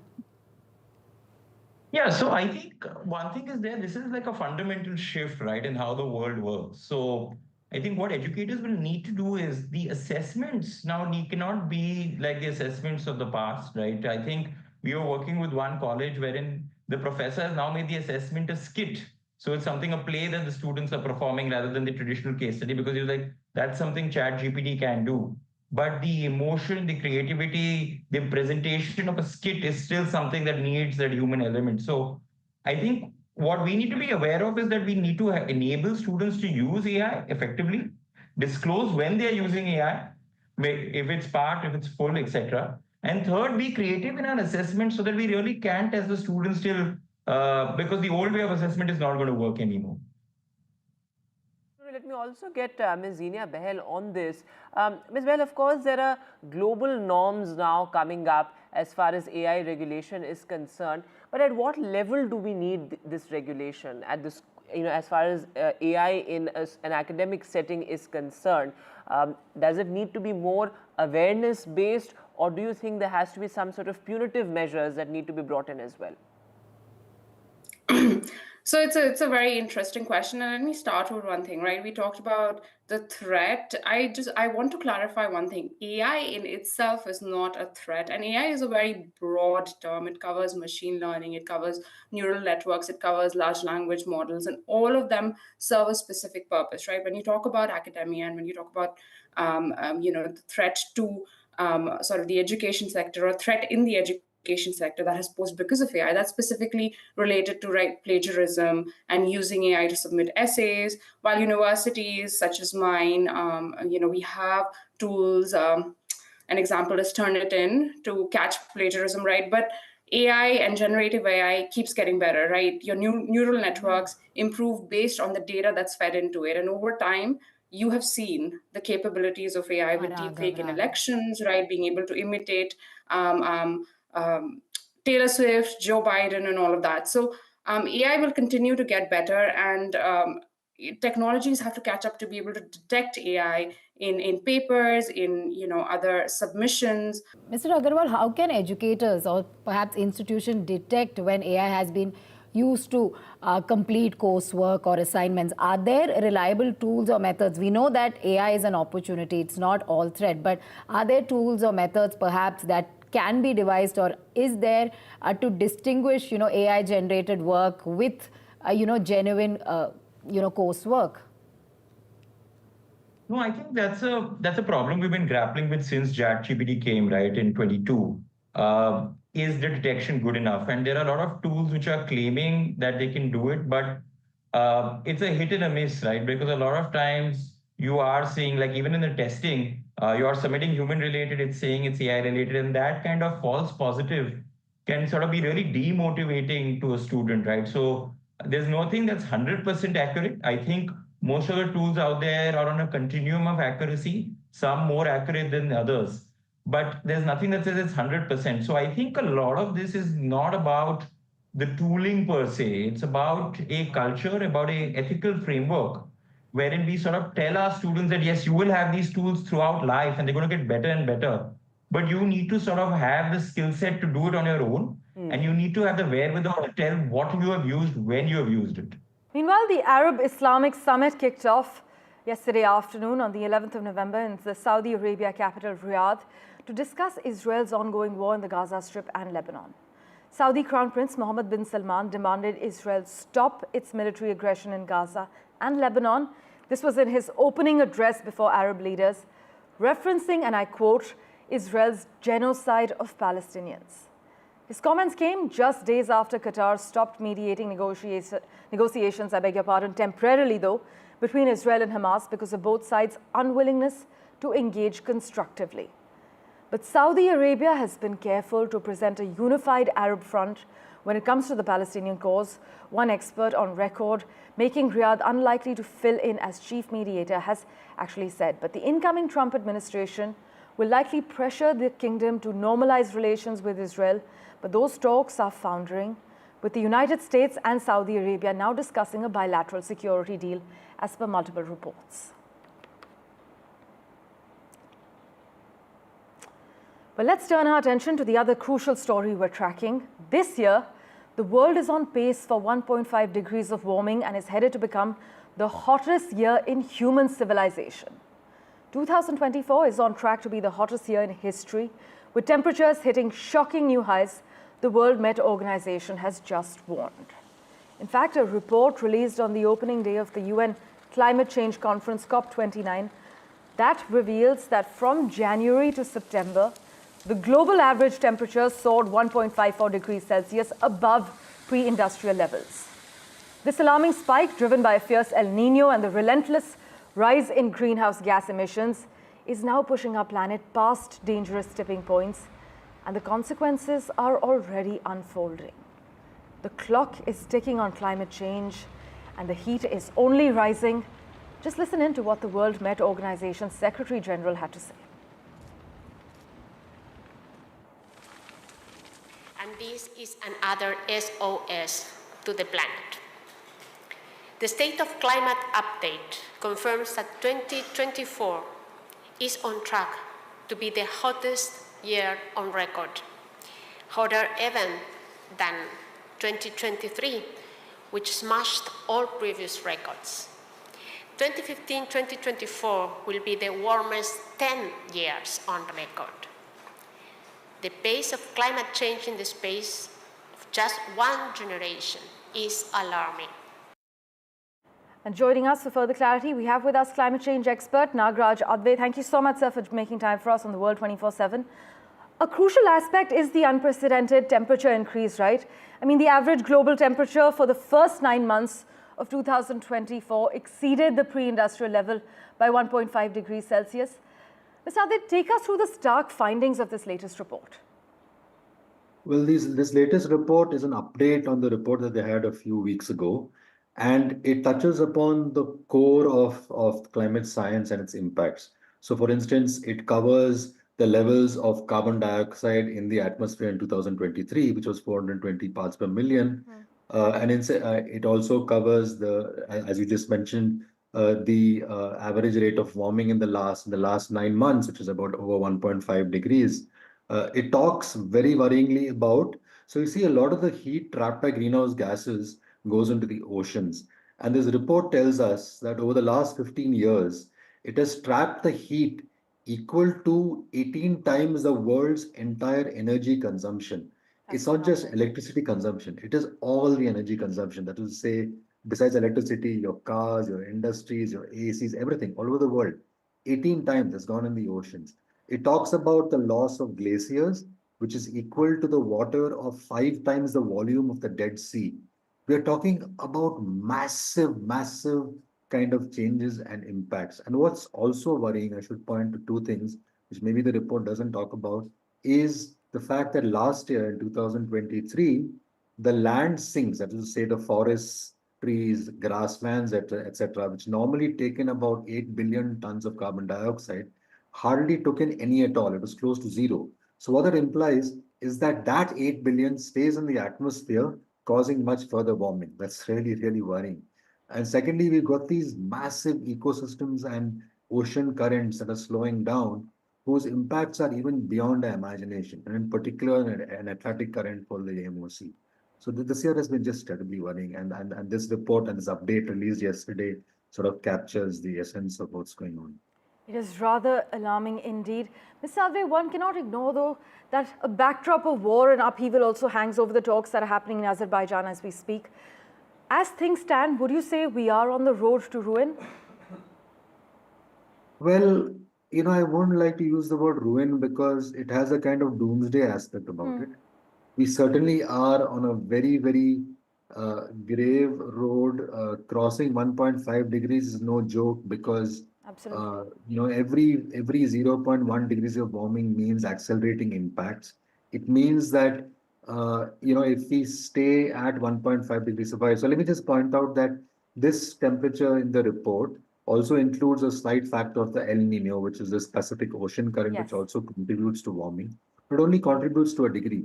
For example, the last time of the El Nino in 2016, which was even stronger than the current one we just got over, despite that, it was much less warm. So actually, it is global warming that's underlying factor. Now, next year, when the effects of the El Nino kind of wear off, what will happen is that the average rate of warming will come down, but it will come down only slightly. Right. After the last El Nino, global temperatures only fell by about 0.1 degrees Celsius. Now, we are going to unavoidably cross 1.5. Now, the problem is actually that for certain ecosystems, if you stay at 1.5 for a sustained period of time, it tips them over into completely new states. And that is just deeply worrying.